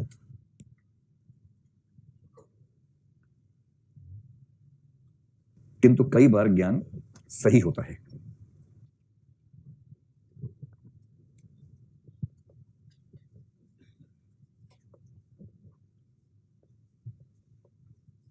उदाहरण के लिए अब 3 शब्द है, देखिए। एक है टेलीपैथी। टेलीपैथी को हिंदी में भी टेलीपैथी लिखते हैं, तो लिखिए उदाहरण के लिए टेलीपैथी, कॉमा। अभी जो क्लियर वॉयंस है इसे बोलते हैं अतीन्द्रिय दर्शन, क्लियर वॉयंस। और तीसरा है क्लियर ऑडियंस, अतीन्द्रिय श्रवण, अतीन्द्रिय श्रवण। अच्छा, इन शब्दों से परीक्षक शायद ना समझे तो एग्जांपल एक सामान्य भी दीजिए। जैसे इसमें लिखिए उदाहरण के लिए किसी माँ का दूर देश में होकर भी यह समझ पाना कि उसके बच्चे का स्वास्थ्य ठीक नहीं है। ऐसा लोकल सा एग्जांपल देंगे ना, परीक्षक समझ जाएगा, उसको अपनी माँ याद आ जाएगी तुरंत कि हाँ मेरी माँ को भी होता था। उदाहरण के लिए किसी माँ का दूर देश में होकर भी यह महसूस कर लेना कि उसके बच्चे का स्वास्थ्य ठीक नहीं है। तीनों में डिफरेंस क्या है? टेलीपैथी का मतलब दूर से किसी की मनस्थिति को महसूस कर लेना, क्लियर वॉयंस का मतलब है दूर से किसी दृश्य को देख लेना, और क्लियर ऑडियंस का मतलब बहुत दूर से किसी आवाज को सुन लेना। दूर का मतलब इतना दूर कि वो सामान्य रूप से हो ही नहीं सकता, फिर भी आप उसकी आवाज सुन पा रहे हैं। कभी कभी तो होता है कि अतीत में जाके देख लेना, भविष्य में जाके देख लेना, इसको भी इंट्यूशन का हिस्सा मान लेते हैं। एक एग्जांपल मैंने आपको दिया था, कभी आपको ऐसा लगा कि कुछ देखे कि ऐसा पहले हो चुका है, लगता है ना ऐसा? वो भी इंट्यूशन का एग्जांपल है। डेजा वू उसी को बोलते हैं, मतलब डेजा वू का एक काइंड वो भी है। देखो यहां तक की बात समझ में आ रही तो आगे बढ़ते हैं, ठीक है? अब देखिए इंट्यूशन से मिलने वाला ज्ञान कैसा है उससे तय होता है कि हम इसकी व्याख्या कैसे करेंगे। इंट्यूशन से मिलने वाला ज्ञान कई प्रकार का हो सकता है। डेजा वू आमतौर पर भविष्य के बारे में, भविष्य दर्शन कह लीजिए। अगर कोई इंट्यूशन से भविष्य देख ले, अपना या किसी और का, आमतौर पर किसी और का देखते हैं, और कई बार बड़ा सटीक होता है। और ऐसे 3-4 लोग तो मैंने देखे हैं जिन्होंने क्लेम किया और उनके क्लेम्स, उनका मानना है कि एकदम सही भी होते हैं। अक्सर किसी की मौत देख लेते हैं और ठीक वैसे ही होता है। अभी उनमें से किसी एक ने मुझे फोन किया 2 दिन पहले, तो बड़ा परेशान था। मैंने क्या हुआ? सर एक सपना देखा है, उसमें आप थे। मैंने कहा कि हो गया काम, मेरा लगता है कि ये तो मामला निपट गया। मैंने जल्दी बोलो क्या देखा, तो फिर उसने बताया, उसे मौत देखी। उसने केवल ये बताया कि मुझे लगा कि आप थोड़ा परेशान है तो आपको फोन कर लेता हूँ। मैंने तो और इसके आगे बोले बस इतना ही देखा। मैंने हाँ चलो जल्दी बताया, जान बच गई। लगता है कि काम निपट गया होता तब तक। तो ऐसा व्यक्ति को यार आपसे कहे कि सपने में आपको देखा तो आप खुश होंगे, दुखी हो जाएंगे, घबरा जाएंगे, क्या देख लिया भरोसा। चलो पहली बात ये हो गई। तो डेजा वू हो गया इंट्यूशन के माध्यम से भविष्य को देखना, स्पष्ट एकदम। फिर इंट्यूशन का ही एक हिस्सा आप मान लीजिए, वो सब तीनों चीजें, वो तीन छोटे गोले बना लीजिए। एक हो गया टेलीपैथी, एक हुआ क्लियर ऑडियंस, एक हुआ क्लियर वोयंस। तो क्लियर ऑडियंस, क्लियर वोयंस और टेलीपैथी जो है, ये जो तीनों ज्ञान है, इनका संबंध भविष्य से नहीं है, इनका संबंध सामान्यतः उसी काल से है, किंतु केवल जानने के सेंस में है। अब असली बात समझ लीजिए, चाहे टेलीपैथी हो, चाहे डेजावू हो, चाहे क्लियर ऑडियंस, चाहे क्लियर वोयंस, इनमें से किसी का भी संबंध नैतिक अनैतिक से नहीं है। इनका संबंध केवल कॉग्निशन से है, कुछ जानने से है। जब इंट्यूशन के माध्यम से आपको यह समझ में आने लगे कि कोई चीज नैतिक है या अनैतिक है, तो इंट्यूशन के उस हिस्से को जो किसी चीज के नैतिक अनैतिक होने का एहसास कराए हमें, उसको बोलते हैं कॉन्शियस, यानी कि अंतरात्मा। यहां तक बात स्पष्ट हो गई आप लोगों को। इंट्यूशन का वह हिस्सा जो किसी कृत्य के नैतिक या अनैतिक होने का परामर्श देता है, उसे कॉन्शियस यानी कि अंतरात्मा कहते हैं। लिख लो इसको, आप लोग खाली ऐसे देख रहे हो, है ना, नोट कर लो भाई। इंट्यूशन यानी अंतः प्रज्ञा का वह रूप जो किसी कृत्य के नैतिक या अनैतिक होने का परामर्श देता है, उसे कॉन्शियस या अंतरात्मा कहते हैं। ये वही है जिसने कहा था जा सिमरन जा, जी ले अपनी जिंदगी, ये वही है। रिपीट करते हैं, अच्छा लगा आप लोगों को? चलो वंस मोर, दिखाने का लिखा था भाई, पढ़ के बता देते हैं। इंट्यूशन का वह रूप जो किसी कृत्य के नैतिक या अनैतिक होने का परामर्श देता है, उसे अंतरात्मा कहते हैं या कॉन्शियस कहते हैं। स्पष्ट एकदम ठीक से, पक्की बात। अच्छा, यहां पर एक शब्द का जिक्र करता हूं। जिन लोगों ने इस सिद्धांत का इस्तेमाल किया ना, उनको दर्शन में इंट्यूशनिस्ट कहते हैं। अब देखिए, है इंट्यूशनिस्ट, बात करते हैं अंतरात्मा की, क्योंकि अंतरात्मा भी इंट्यूशन का ही एक स्पेसिफिक फॉर्म है। तो एक व्यक्ति का नाम है हचिसन, 17th सेंचुरी 1694 से 1750 के आसपास तक वो जिंदा था। उसका नाम था हचिसन, फ्रांसिस हचिसन नाम था। इसके नाम से एक शब्द चलता है moral sense theory. Moral sense Hindi की किताबों में इसके ना अर्थ का अनर्थ हो गया है। मैंने नेट पे देखा, इसके ओरिजिनल राइटिंग में देखा, इसने जो उसका अर्थ बताया, बड़ा अच्छा अर्थ बताया है। मोरल सेंस, इसका मतलब क्या हुआ? देखो, सेंस के दो मतलब है। एक होता है इंद्रिय, हम कहते हैं 5 सेंसेस है हमारी, 5 इंद्रियां हैं हमारी। आपने एक शब्द सुना होगा एस्थेटिक सेंस, सौंदर्य बोध, कि किसी व्यक्ति को क्या सुंदर लगता है, इससे उसके सौंदर्य बोध का पता लगता है। और हर व्यक्ति का सौंदर्य बोध अलग अलग होता है। अगर किसी को बहुत चटक रंग पसंद है, एकदम लाल रंग पसंद है, एकदम मान लीजिए चमकती हुई लाल जैकेट पहनी हुई है, सफेद जूते चमकते हुए, चमकार मारते हुए, सफेद बेल्ट जिस पे लिखा है मैंने प्यार किया, फिर एक कबूतर बना हुआ है, फिर लिखा है कबूतर जा जा जा, ऐसी बेल्ट पहनी है मान लीजिए, या जीन्स पहनी है इलास्टिक वाली, तो ऐसे व्यक्ति को देखकर उसके सौंदर्य बोध के बारे में आपके मन में छवि बन जाएगी कि ये ठीक नहीं है। अमूमन ये छवि बनेगी। हो सकता है आप कहें कि इसी को ढूंढ रहे थे, कहाँ था अब तक? हो सकता है, इंडिविजुअल चॉइस का मामला होता है। और कुछ लोगों को बहुत हल्के रंग पसंद हैं, दिखावा पसंद नहीं है, शांत रहना पसंद है, ज्यादा बोलना पसंद नहीं है, आवाज नीची रहे, विनम्रता रहे व्यवहार में, ये सब पसंद होगा। सौंदर्य बोध ऐसा है। तो हर व्यक्ति अलग अलग स्तर पर सौंदर्य को देखने की क्षमता अर्जित करता है। कुछ लोगों का सूक्ष्म सौंदर्य बोध होता है। मॉडर्न आर्ट की गैलरी में अगर आप चले जाएं, तो हम जैसे लोग जाकर सोचें क्या है, क्या बना रखा है, ऐसे कुछ भी इंक फैला दी, बन गया मॉडर्न आर्ट। और वहीं कुछ लोग आपको देखेंगे लंबी दाढ़ी वाले आराम से आधे घंटे से देख रहे हैं उसको, निहार रहे हैं उस पेंटिंग को, जिसमें आप सोच रहे हैं क्या देखने का, क्या हो गया भाई साहब, ठीक हो? फिर वो क्या डिस्टर्ब मत होता, क्योंकि वो उसमें सौंदर्य देख पा रहा है। उसका सौंदर्य बोध हमारी कुरूपता बोध से बहुत ऊंचे स्तर का है। वो क्या करे बेचारा। इसलिए मीका और हनी सिंह के स्तर के लोग कुमार गंधर्व को झेल नहीं पाते। और इसमें गलती मतलब कुमार गंधर्व की नहीं है, उसमें गलती मीका की भी नहीं है, उसमें गलती तीसरे व्यक्ति की है, जो उसको झेल नहीं पा रहा है, क्योंकि उसका सौंदर्य बोध वैसा है नहीं। आप इस बात से सहमत है कि एस्थेटिक सेंस डेवलप होते होते गहरी होती है? ठीक वैसे ही अगर आपकी कॉन्शियस ठीक से काम करती होगी, तो एक समय के बाद मोरल सेंस डेवलप हो जाती है। और मोरल सेंस डेवलप होने का मतलब है किसी भी स्थिति में किसी कृत्य के नैतिक अनैतिक होने का एहसास इतनी स्पष्टता से होता है कि आपको किसी और से पूछने की जरूरत नहीं पड़ती। आपने जैसी सुनी पूरी बात, आपके दिमाग ने खुद बता दिया कि ये नैतिक है या अनैतिक है, क्योंकि आपकी मोरल सेंस डेवलप हो गई है, जैसे एस्थेटिक सेंस डेवलप हो जाती है। और ये मोरल सेंस कैसे डेवलप होती है? कॉन्शियस से डेवलप होती है, अंतरात्मा से डेवलप होती है। तो यदि किसी व्यक्ति की अंतरात्मा प्रबुद्ध हो, एनलाइटेंड हो, अब इस वाक्य पे गौर कीजिए, क्योंकि इसकी हिंदी की पुस्तकों में व्याख्या इतनी चौपट टाइप की, आपको जो नोट्स मिलेंगे उसमें भी वही चौपट व्याख्या रही है, क्योंकि हिंदी की बुक से ली गई है। लेकिन अब मैं आपको ठीक करके समझा रहा हूँ, वहां भी ठीक करेंगे इसको। मोरल सेंस का मतलब यहाँ पर यह है कि यदि किसी ने अपनी अंतरात्मा को लगातार ट्रेन किया है, एनलाइटन किया है, तो धीरे धीरे उसके अंदर एक मोरल सेंस डेवलप हो जाती है। और उसके बाद उसे किसी कृत्य के नैतिक या अनैतिक होने का फैसला करने में एक क्षण भी नहीं लगता, सीधे प्रकाशित होता है दिमाग के अंदर कि ये नैतिक है या अनैतिक है। और जब इतना स्पष्ट ज्ञान मिले किसी चीज का, जो प्रत्यक्ष ज्ञान जैसा हो, उसी को बोलते हैं इंट्यूशन या अंतः प्रज्ञा। बत्ती जली या जल गई? जल गई। चलो ठीक है। अब मैंने इस चित्र के माध्यम से जो बता दिया वो ये कि इंट्यूशन क्या है, उसी के हिस्सों में डेजा वू क्या है, टीसीसी क्या है और कॉन्शियस क्या है। स्पष्ट। हमें जिस चीज को पढ़ना है वो है कॉन्शियस, अंतरात्मा। इसी पर हमें विस्तार में देखना है। क्या चीज? हाँ, इत्तेफाक हो सकता है कि आपको इंट्यूशन हुआ, इत्तेफाक से ऐसा हो सकता है। अच्छा, मतलब आप कह रहे हैं कि जैसे माँ ने कहा कि बच्चा बीमार है, बाई चांस बीमार हो सकता है, लेकिन बच्चा बीमार 5 साल के बाद हुआ है और माँ को 5 साल के बाद पहली बार ऐसा लगा। बच्चे के केस में, कई केसेस में। एक फिल्म आई थी 3 साल या 2 साल पहले, उसका नाम था नीरजा।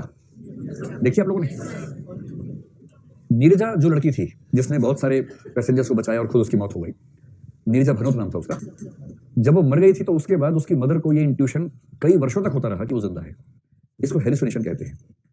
आपने ऐसा केस सुना कि कोई मर गया है किंतु वो सपने में आके कुछ ऐसी बातें बता रहे हैं जो सही बातें एकदम है? इस तरह की जो स्थितियां हैं उनको इंट्यूशन, हेलुसिनेशन, इन सब के रूप में जानते हैं। और कुछ मामलों में ये इतना सही साबित हो जाता है कि आप उसे सीधे खारिज करके चल भी नहीं सकते हैं।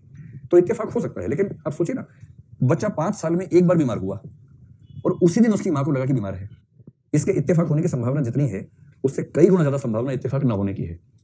जी नहीं, जो एनिमल्स को डिजास्टर से पहले अनुमान हो जाता है वो इंट्यूशन नहीं है।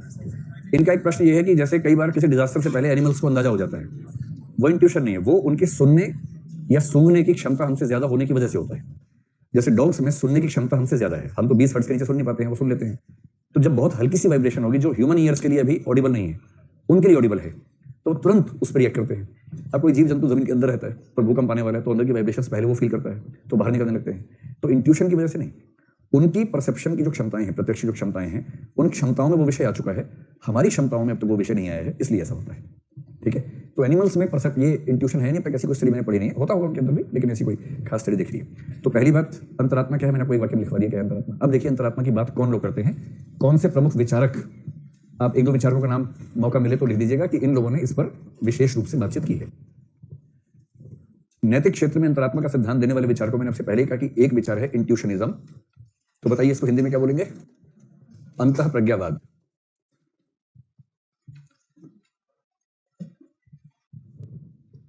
पश्चिमी दर्शन में डीओंटोलॉजी के समर्थक जो लोग हैं उनमें एक तो कांट है और एक इंट्यूशनिज्म है।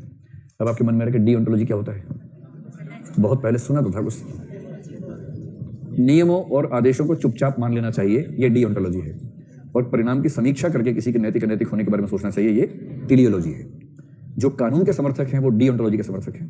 कॉन्शियस के समर्थक आमतौर पर बटे हुए हैं, लेकिन उनमें से कुछ डीओंटोलॉजी के समर्थक भी हैं। जब पढ़ेंगे 5 टॉपिक ना, वहीं इस पर विस्तार बात करेंगे, अभी केवल संकेत कर दिया। इस अंतः प्रज्ञावाद में 2 विचारकों का नाम ध्यान रखना है। एक तो मैंने अभी आपको बताया था हचिसन, फ्रांसिस हचिसन, और दूसरा जिसका जिक्र हम थोड़ा ज्यादा करने वाले हैं वो है जोसेफ बटलर।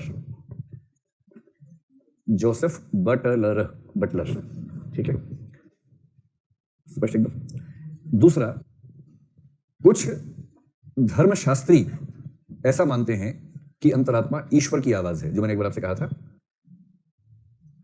अंतरात्मा ईश्वर की आवाज है, ऐसा मानने वाले कई लोग हैं।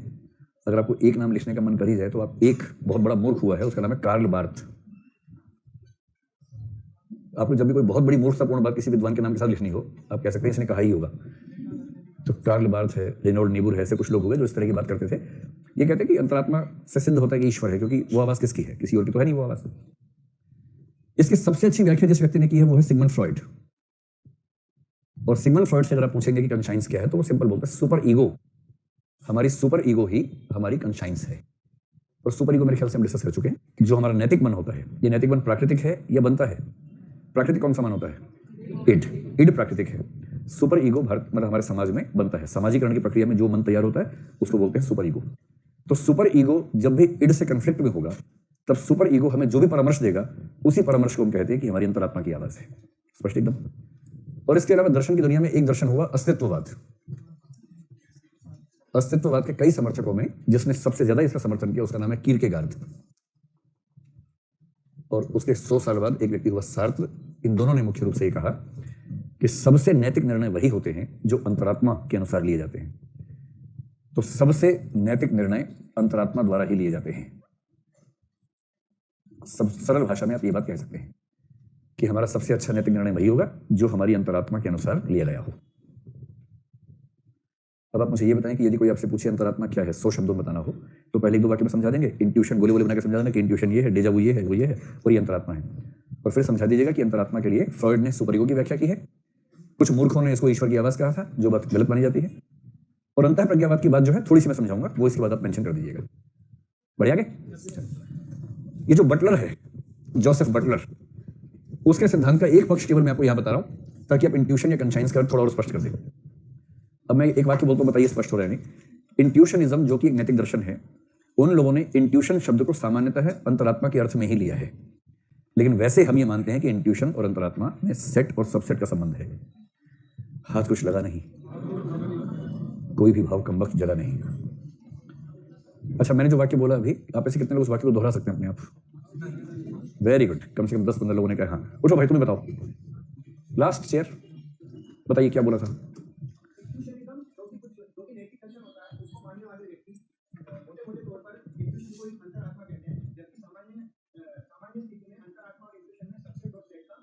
क्या बात है, गजब कर दिया, बहुत बढ़िया। ये होती है क्लैरिटी समझने की, कि बात सुनिए और खटाक से इंट्यूशन के लेवल पे चली गई सीधी बात, एकदम स्पष्ट साक्षात ज्ञान। यही इंट्यूशन का मतलब है, और क्या मतलब होता है। कई लोगों को जलन हो रही होगी ना कि तारीफ हमारी तो हो नहीं पाई, सारी तारीफ ले गया भाई। और कौन बताएगा जरा, देखिए कौन सुनाएंगे पूरा वाक्य एज इट इज? बता दो, पता लग जाएगा पुरुषों महिलाओं में कौन आगे चल रहा है। उठ के बोलो, सबको बताओ। अंतरप्रज्ञावाद वो है, अंतरप्रज्ञावाद को मानने वाले जो भी दार्शनिक वगैरह है, वो ये मानते हैं कि जो इंट्यूशन है वही कंसाइंस है। लेकिन अगर सामान्यतः व्यवहार में देखें तो इंट्यूशन और कंसाइंस में सबसेट और सेट और सबसेट फर्स्ट बचा मामला। बहुत बढ़िया, बहुत बढ़िया, परफेक्ट, एकदम बैठिए, परफेक्ट। हाँ, ताली बजाओ, ताली बजाओ। चलो, अब मैं फिर से वही वाक्य दोहरा रहा हूँ जो इन दोनों बच्चों ने एकदम ठीक दोहराया है। मैं सिर्फ ये चाह रहा हूँ कि कंसेप्ट एकदम क्रिस्टल क्लियर रहे, कोई कंफ्यूजन ना रहे। मैं ये कह रहा हूँ, ये तो आप जानते हैं कि इंट्यूशन और कंसाइंस में सेट सबसेट का संबंध है। देखिए अच्छी बात क्या है, मैंने क्या बोला कि इंट्यूशन और कंसाइंस में सेट सबसेट का संबंध है। उन्होंने जब बोला तो उन्होंने गलती से पहले कंसाइंस बोल दिया, तो मुझे लगा मामला फंस ना जाए, तो बोले कंसाइंस और इंट्यूशन में सबसेट और सेट का संबंध है, तो मामला ठीक कर दिया। यही इन्होंने भी किया, कंसाइंस और इंट्यूशन में गलती की सेट सबसेट, फिर ध्यान है नहीं, सबसेट सेट का संबंध है। यही क्लैरिटी होती है कि आपको चीजों का लिंक समझ में आना चाहिए, किस चीज का लिंक किसके साथ कैसा है। तो सामान्य समझ ये कहती है कि इंट्यूशन का एक हिस्सा कंसाइंस है, लेकिन इंट्यूशनिज्म के समर्थकों ने इन दोनों को समानार्थक रूप में लिया है। इसलिए जब वो इंट्यूशन की बात करते हैं तो दरअसल वो कंसाइंस की बात कर रहे होते हैं। उन्होंने दोनों को एक ही मान के समझाने का प्रयास किया है।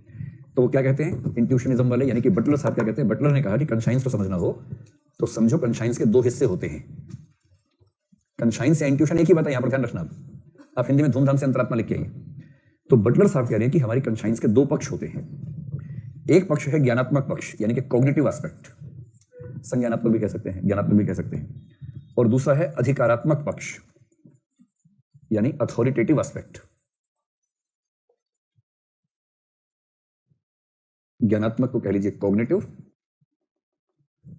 और अगर आपको ज्ञानात्मक में संज्ञानात्मक अच्छा लगता है तो वो भी कर सकते हैं, एक ही बात है, जो आपको अच्छा लगे वो मान लीजिए, ठीक है। तो अंतरात्मा के दो काम हैं, दो पक्ष हैं, दोनों पक्ष एक एक काम करते हैं, तो आप कह सकते हैं अंतरात्मा दो काम करती है।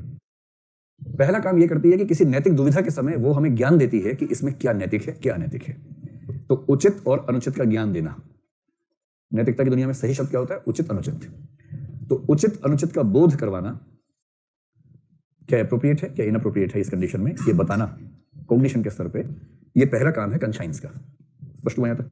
तो जब भी किसी नैतिक दुविधा में मामला फंस गया और आपके अंदर से आवाज आ रही है कि ये कर लो, इसका मतलब आपकी अंतरात्मा कह रही है कि ये इन दोनों विकल्पों में तुलनात्मक रूप से ये विकल्प ज्यादा नैतिक है, इसलिए आपको ये कर लेना चाहिए। ये ज्ञान वाला मामला है। दूसरा है अधिकारात्मक पक्ष, और इसका मतलब है कि जो उसने ज्ञान दिया कि ये करना चाहिए, वह आपसे करवाने के लिए जोर भी डालती है, बल प्रयोग करती है, दबाव बनाती है। तो अंतरात्मा की दबाव बनाने की शक्ति, कि जो मैंने कहा ये व्यक्ति वही काम करे, ये दोनों शक्तियां होती हैं अंतरात्मा में। बताना कि क्या सही है और फिर जोर डालना कि यही करो, यही करो, ये नहीं करोगे तो दिक्कत होगी, इस तरह का दबाव बनाना। ये दोनों शक्तियां समय के साथ कम ज्यादा होती रहती हैं, और ये आवश्यक एकदम नहीं है कि हमेशा दोनों बराबर चलेंगी। जैसे एग्जांपल लीजिए, इड ईगो, तो आप जानते हैं इड सुपर ईगो का संघर्ष कैसे होता है। तो एक एग्जांपल से बात देखते हैं कि एक शाकाहारी परिवार का बच्चा जो शाकाहारी है, बाई चॉइस नहीं, बाई कंपल्सन शाकाहारी है, क्योंकि माँ शाकाहारी, बाप शाकाहारी, नाना नानी चाचा चाची सब शाकाहारी, तो बच्चा क्या, बच्चा भी शाकाहारी।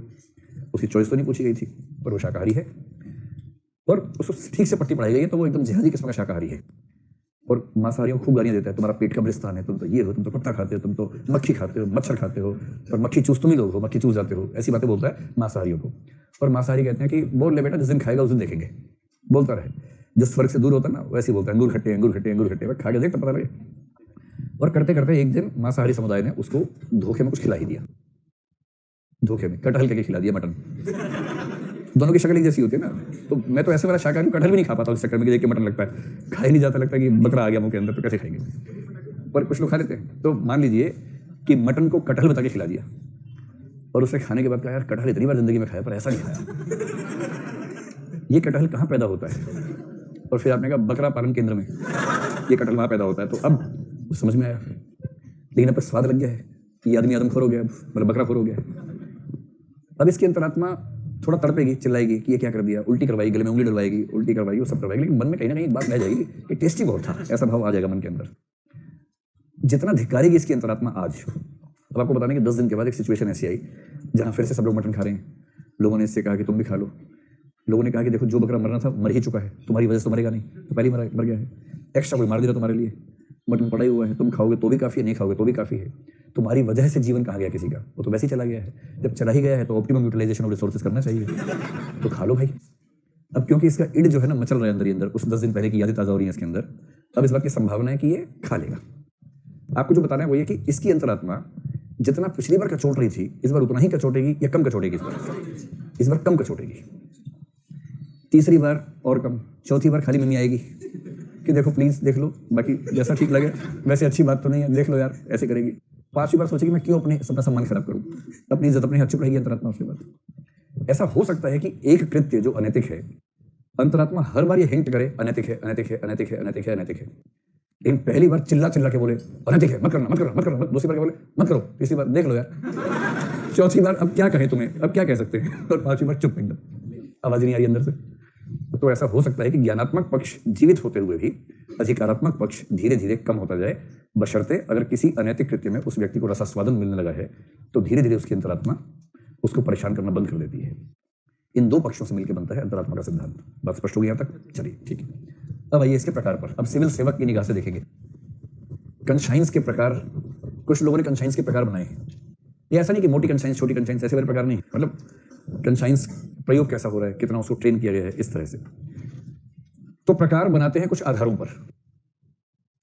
पहला आधार है कि अंतरात्मा का प्रयोग सही तरीके से किया गया या नहीं। अंतरात्मा का प्रयोग सही तरीके से हुआ या नहीं, इस आधार पर कुछ प्रकार बन सकते हैं। तो दूसरा, अंतरात्मा का निर्णय कितना स्पष्ट है।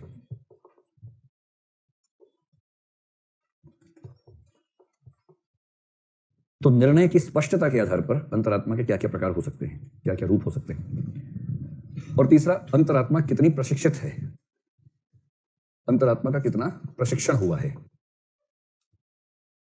अंतरात्मा कितनी प्रशिक्षित है, इस आधार पर भी अंतरात्मा के कुछ रूप या भेद माने जा सकते हैं। तो सबसे पहली बात है कि अंतरात्मा का प्रयोग सही तरीके से हुआ या नहीं हुआ। इस पहले आधार पर अंतरात्मा के दो भेद माने जाते हैं। एक होती है ट्रू कंसाइंस, ट्रू, इसके लिए हिंदी में क्या शब्द हो सकता है, सत्य या त्रुटि विहीन कह दीजिए। और दूसरा है इरोनियस, ERRONEOUS, यानी त्रुटिपूर्ण।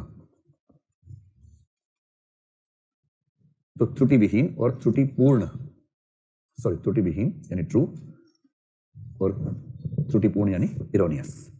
इसका मतलब आपकी अंतरात्मा जिस नैतिक सिद्धांत पर चल रही थी उस नैतिक सिद्धांत का प्रयोग ठीक तरीके से हुआ है तो ट्रू कंसाइंस है।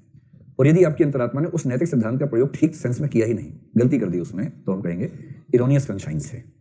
जैसे समझते हुए चलते हैं साथ साथ ही, पहले पूरी लिस्ट क्यों बनाए। मैंने बड़ा आपको एग्जाम्पल दिया था महात्मा गांधी का, आज फिर से वो एग्जाम्पल लेते हैं। आप छोड़ो महात्मा गांधी को, अपना बताओ। मान लीजिए कि पढ़ाई कर रहे हैं और पढ़ाई कर रहे हैं, 2-3 मच्छर वहीं पर फ्लाइट कर रहे हैं। एक मच्छर ने फ्लाइट ली, अपने कान के पास से उड़ता हुआ निकला, कान में जूं की आवाज निकाल के साइड से निकल गया। और जैसे जैसे आप पढ़ने में ध्यान लगाते हैं कान में आवाज आ जाती है बार बार। अंत में आपने कागज पेन छोड़ा, पहले से पहले इसी को निपटा लेते हैं, है ना। और अंत में आपने बहुत सही निशाने से ताली बजाई और 2-3 तालियों में तो बच गया वो। और उस छोटे बच्चे ने मम्मी से कहा कि मम्मी मैं पहली बार उड़ा, बहुत सारे इंसान तालियां बजा रहे थे मेरी फ्लाइट देखकर। लेकिन चौथे 5वें प्रयास में आपने जब उसको मारा तो हथेली के बीच में नहीं आया। कई बार तो क्या हथेली के बीच में एकदम पिस जाता है, आसपास खूब रस भी होता है, खूब सारा गूदा रस सब कुछ होता है, बहुत सारा खून ही खून, और काफी मोटा मच्छर होता है कभी कभी, तो है ना। फिर हाथ धोना पड़ता है। पतला मच्छर तो हाथ नहीं धोता, सोचते रहा तो गंदगी चलती है, इसमें कोई दिक्कत नहीं। पतला मच्छर है, हमारा खून लगा ही नहीं कहीं, तो चलो हटाओ इसको। सूखा मच्छर था, गीला मच्छर था ही नहीं, तो ड्राई मॉस्किटो था, ठीक है। एक खास स्थिति की कल्पना कीजिए कि आपने मच्छर को मारा, मच्छर ने भांप लिया कि 2 जबड़ों के बीच में आने वाला हूं, वो भागा, लेकिन अंत में कोने में फंस गया। और उसके 2 पंख और एक टांग टूट गई। एक तरफ का पंख बच गया है, एक तरफ की टांग बची हुई है, और वो अभी किताब के ऊपर गिरा हुआ है। तड़प के कोशिश कर रहा है कि मैं उठ जाऊं, फिर से फ्लाई करूं, लेकिन उसके पंख काम नहीं कर रहे, साथ नहीं दे रहे। और अब कोई ऐसी मेडिकल साइंस भी विकसित नहीं है कि उसको वापस फ्लाइट के लायक बना सके, फ्लाइट के लायक बना सके। अब उसकी फ्लाइट की संभावना स्थायी रूप से खत्म हो गई। आपकी कॉपी पे वो हिल रहा है, तड़प रहा है, आपके हाथ में पेन है, आप उसको पेन से दबा के तुरंत मोक्ष की प्राप्ति करवा सकते हैं। आपको दया भी आ रही है, आपको लग रहा है मैं किसी का जीवन क्यों लूँ, अब तो म्यूजिक दे नहीं पाएगा, वैसे भी मुझे दिक्कत इसके म्यूजिक से थी, इसके जीवन से कहाँ थी, ना ये काट पाएगा ना म्यूजिक दे पाएगा। तो आपको बताना है मेरा सवाल का जवाब, आप में से कितने लोग उस स्थिति में उस मच्छर को जान से मार देंगे? हाथ खड़ा करें। ऐसे लोगों की संख्या करीब 70 के आसपास, 70-80 के आसपास। और आप में से कितने लोग, नहीं तड़प नहीं रहा है, मतलब उसको पेन नहीं हो रहा, लेकिन उसकी जिंदगी का मतलब बाकी वो स्कोप खत्म हो गया है। और आप में से कितने लोग उस मच्छर को नहीं मारेंगे?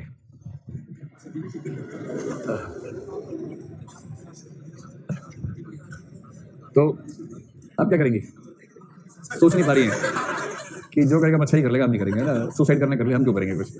ठीक है। तो इसमें रोचक बात यह है कि अहिंसा का सिद्धांत मानने वाला व्यक्ति उसको मारेगा या नहीं मारेगा, सवाल यह है। और ये एग्जाम्पल बड़ा सटीक एग्जाम्पल है इस बात को समझने का। जैसे मैं तो बहुत शाकाहारी हूँ और मेरी हिंसा करने की इच्छा बिल्कुल नहीं होती किसी के साथ भी, तो मेरा मन करता है कि कोई किसी के साथ हिंसा ना करे, मैं भी ना करूँ, कोई मेरे साथ भी ना करे। पर अगर मच्छर म्यूजिक दे तो मैं बहुत सोच समझ के नहीं, रिफ्लेक्सिव एक्शन में ताली बजा देता हूँ। रिफ्लेक्सिव एक्शन का मतलब बहुत सोच समझ के नहीं किया आपने, हो गया आपसे। और यदि मच्छर ऐसा अधमरा हो जाए मेरे सामने, तो मैं दिल को बहुत मजबूत करके उसे रखता हूँ, एक किताब उठाता हूँ मोटी सी, उसके ऊपर रख के ठीक से दबा देता हूँ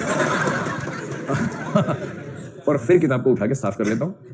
और मुझे कोई खास गिल्ट फीलिंग इसमें नहीं होती है, क्योंकि मुझे अच्छे से पता है कि इस मच्छर के लिए अब जीवन ज्यादा बुरा है, मौत ज्यादा आसान है। और ये उड़ भी नहीं सकता, चल भी नहीं सकता, अगर मैं छोड़ भी दूंगा तो एक कोने में फंसा रहेगा और भूख से तड़प के मर जाएगा। और 10-15 घंटे भूख से तड़प के मरने से ज्यादा अच्छा है 1 सेकंड की मौत। तो जैसे मैं कहूंगा कि उस मच्छर को मार देना अहिंसा के नजदीक है, और न मारना कई घंटों तक उसको तड़पने के लिए छोड़ने के बराबर है, जो कि ज्यादा हिंसक है।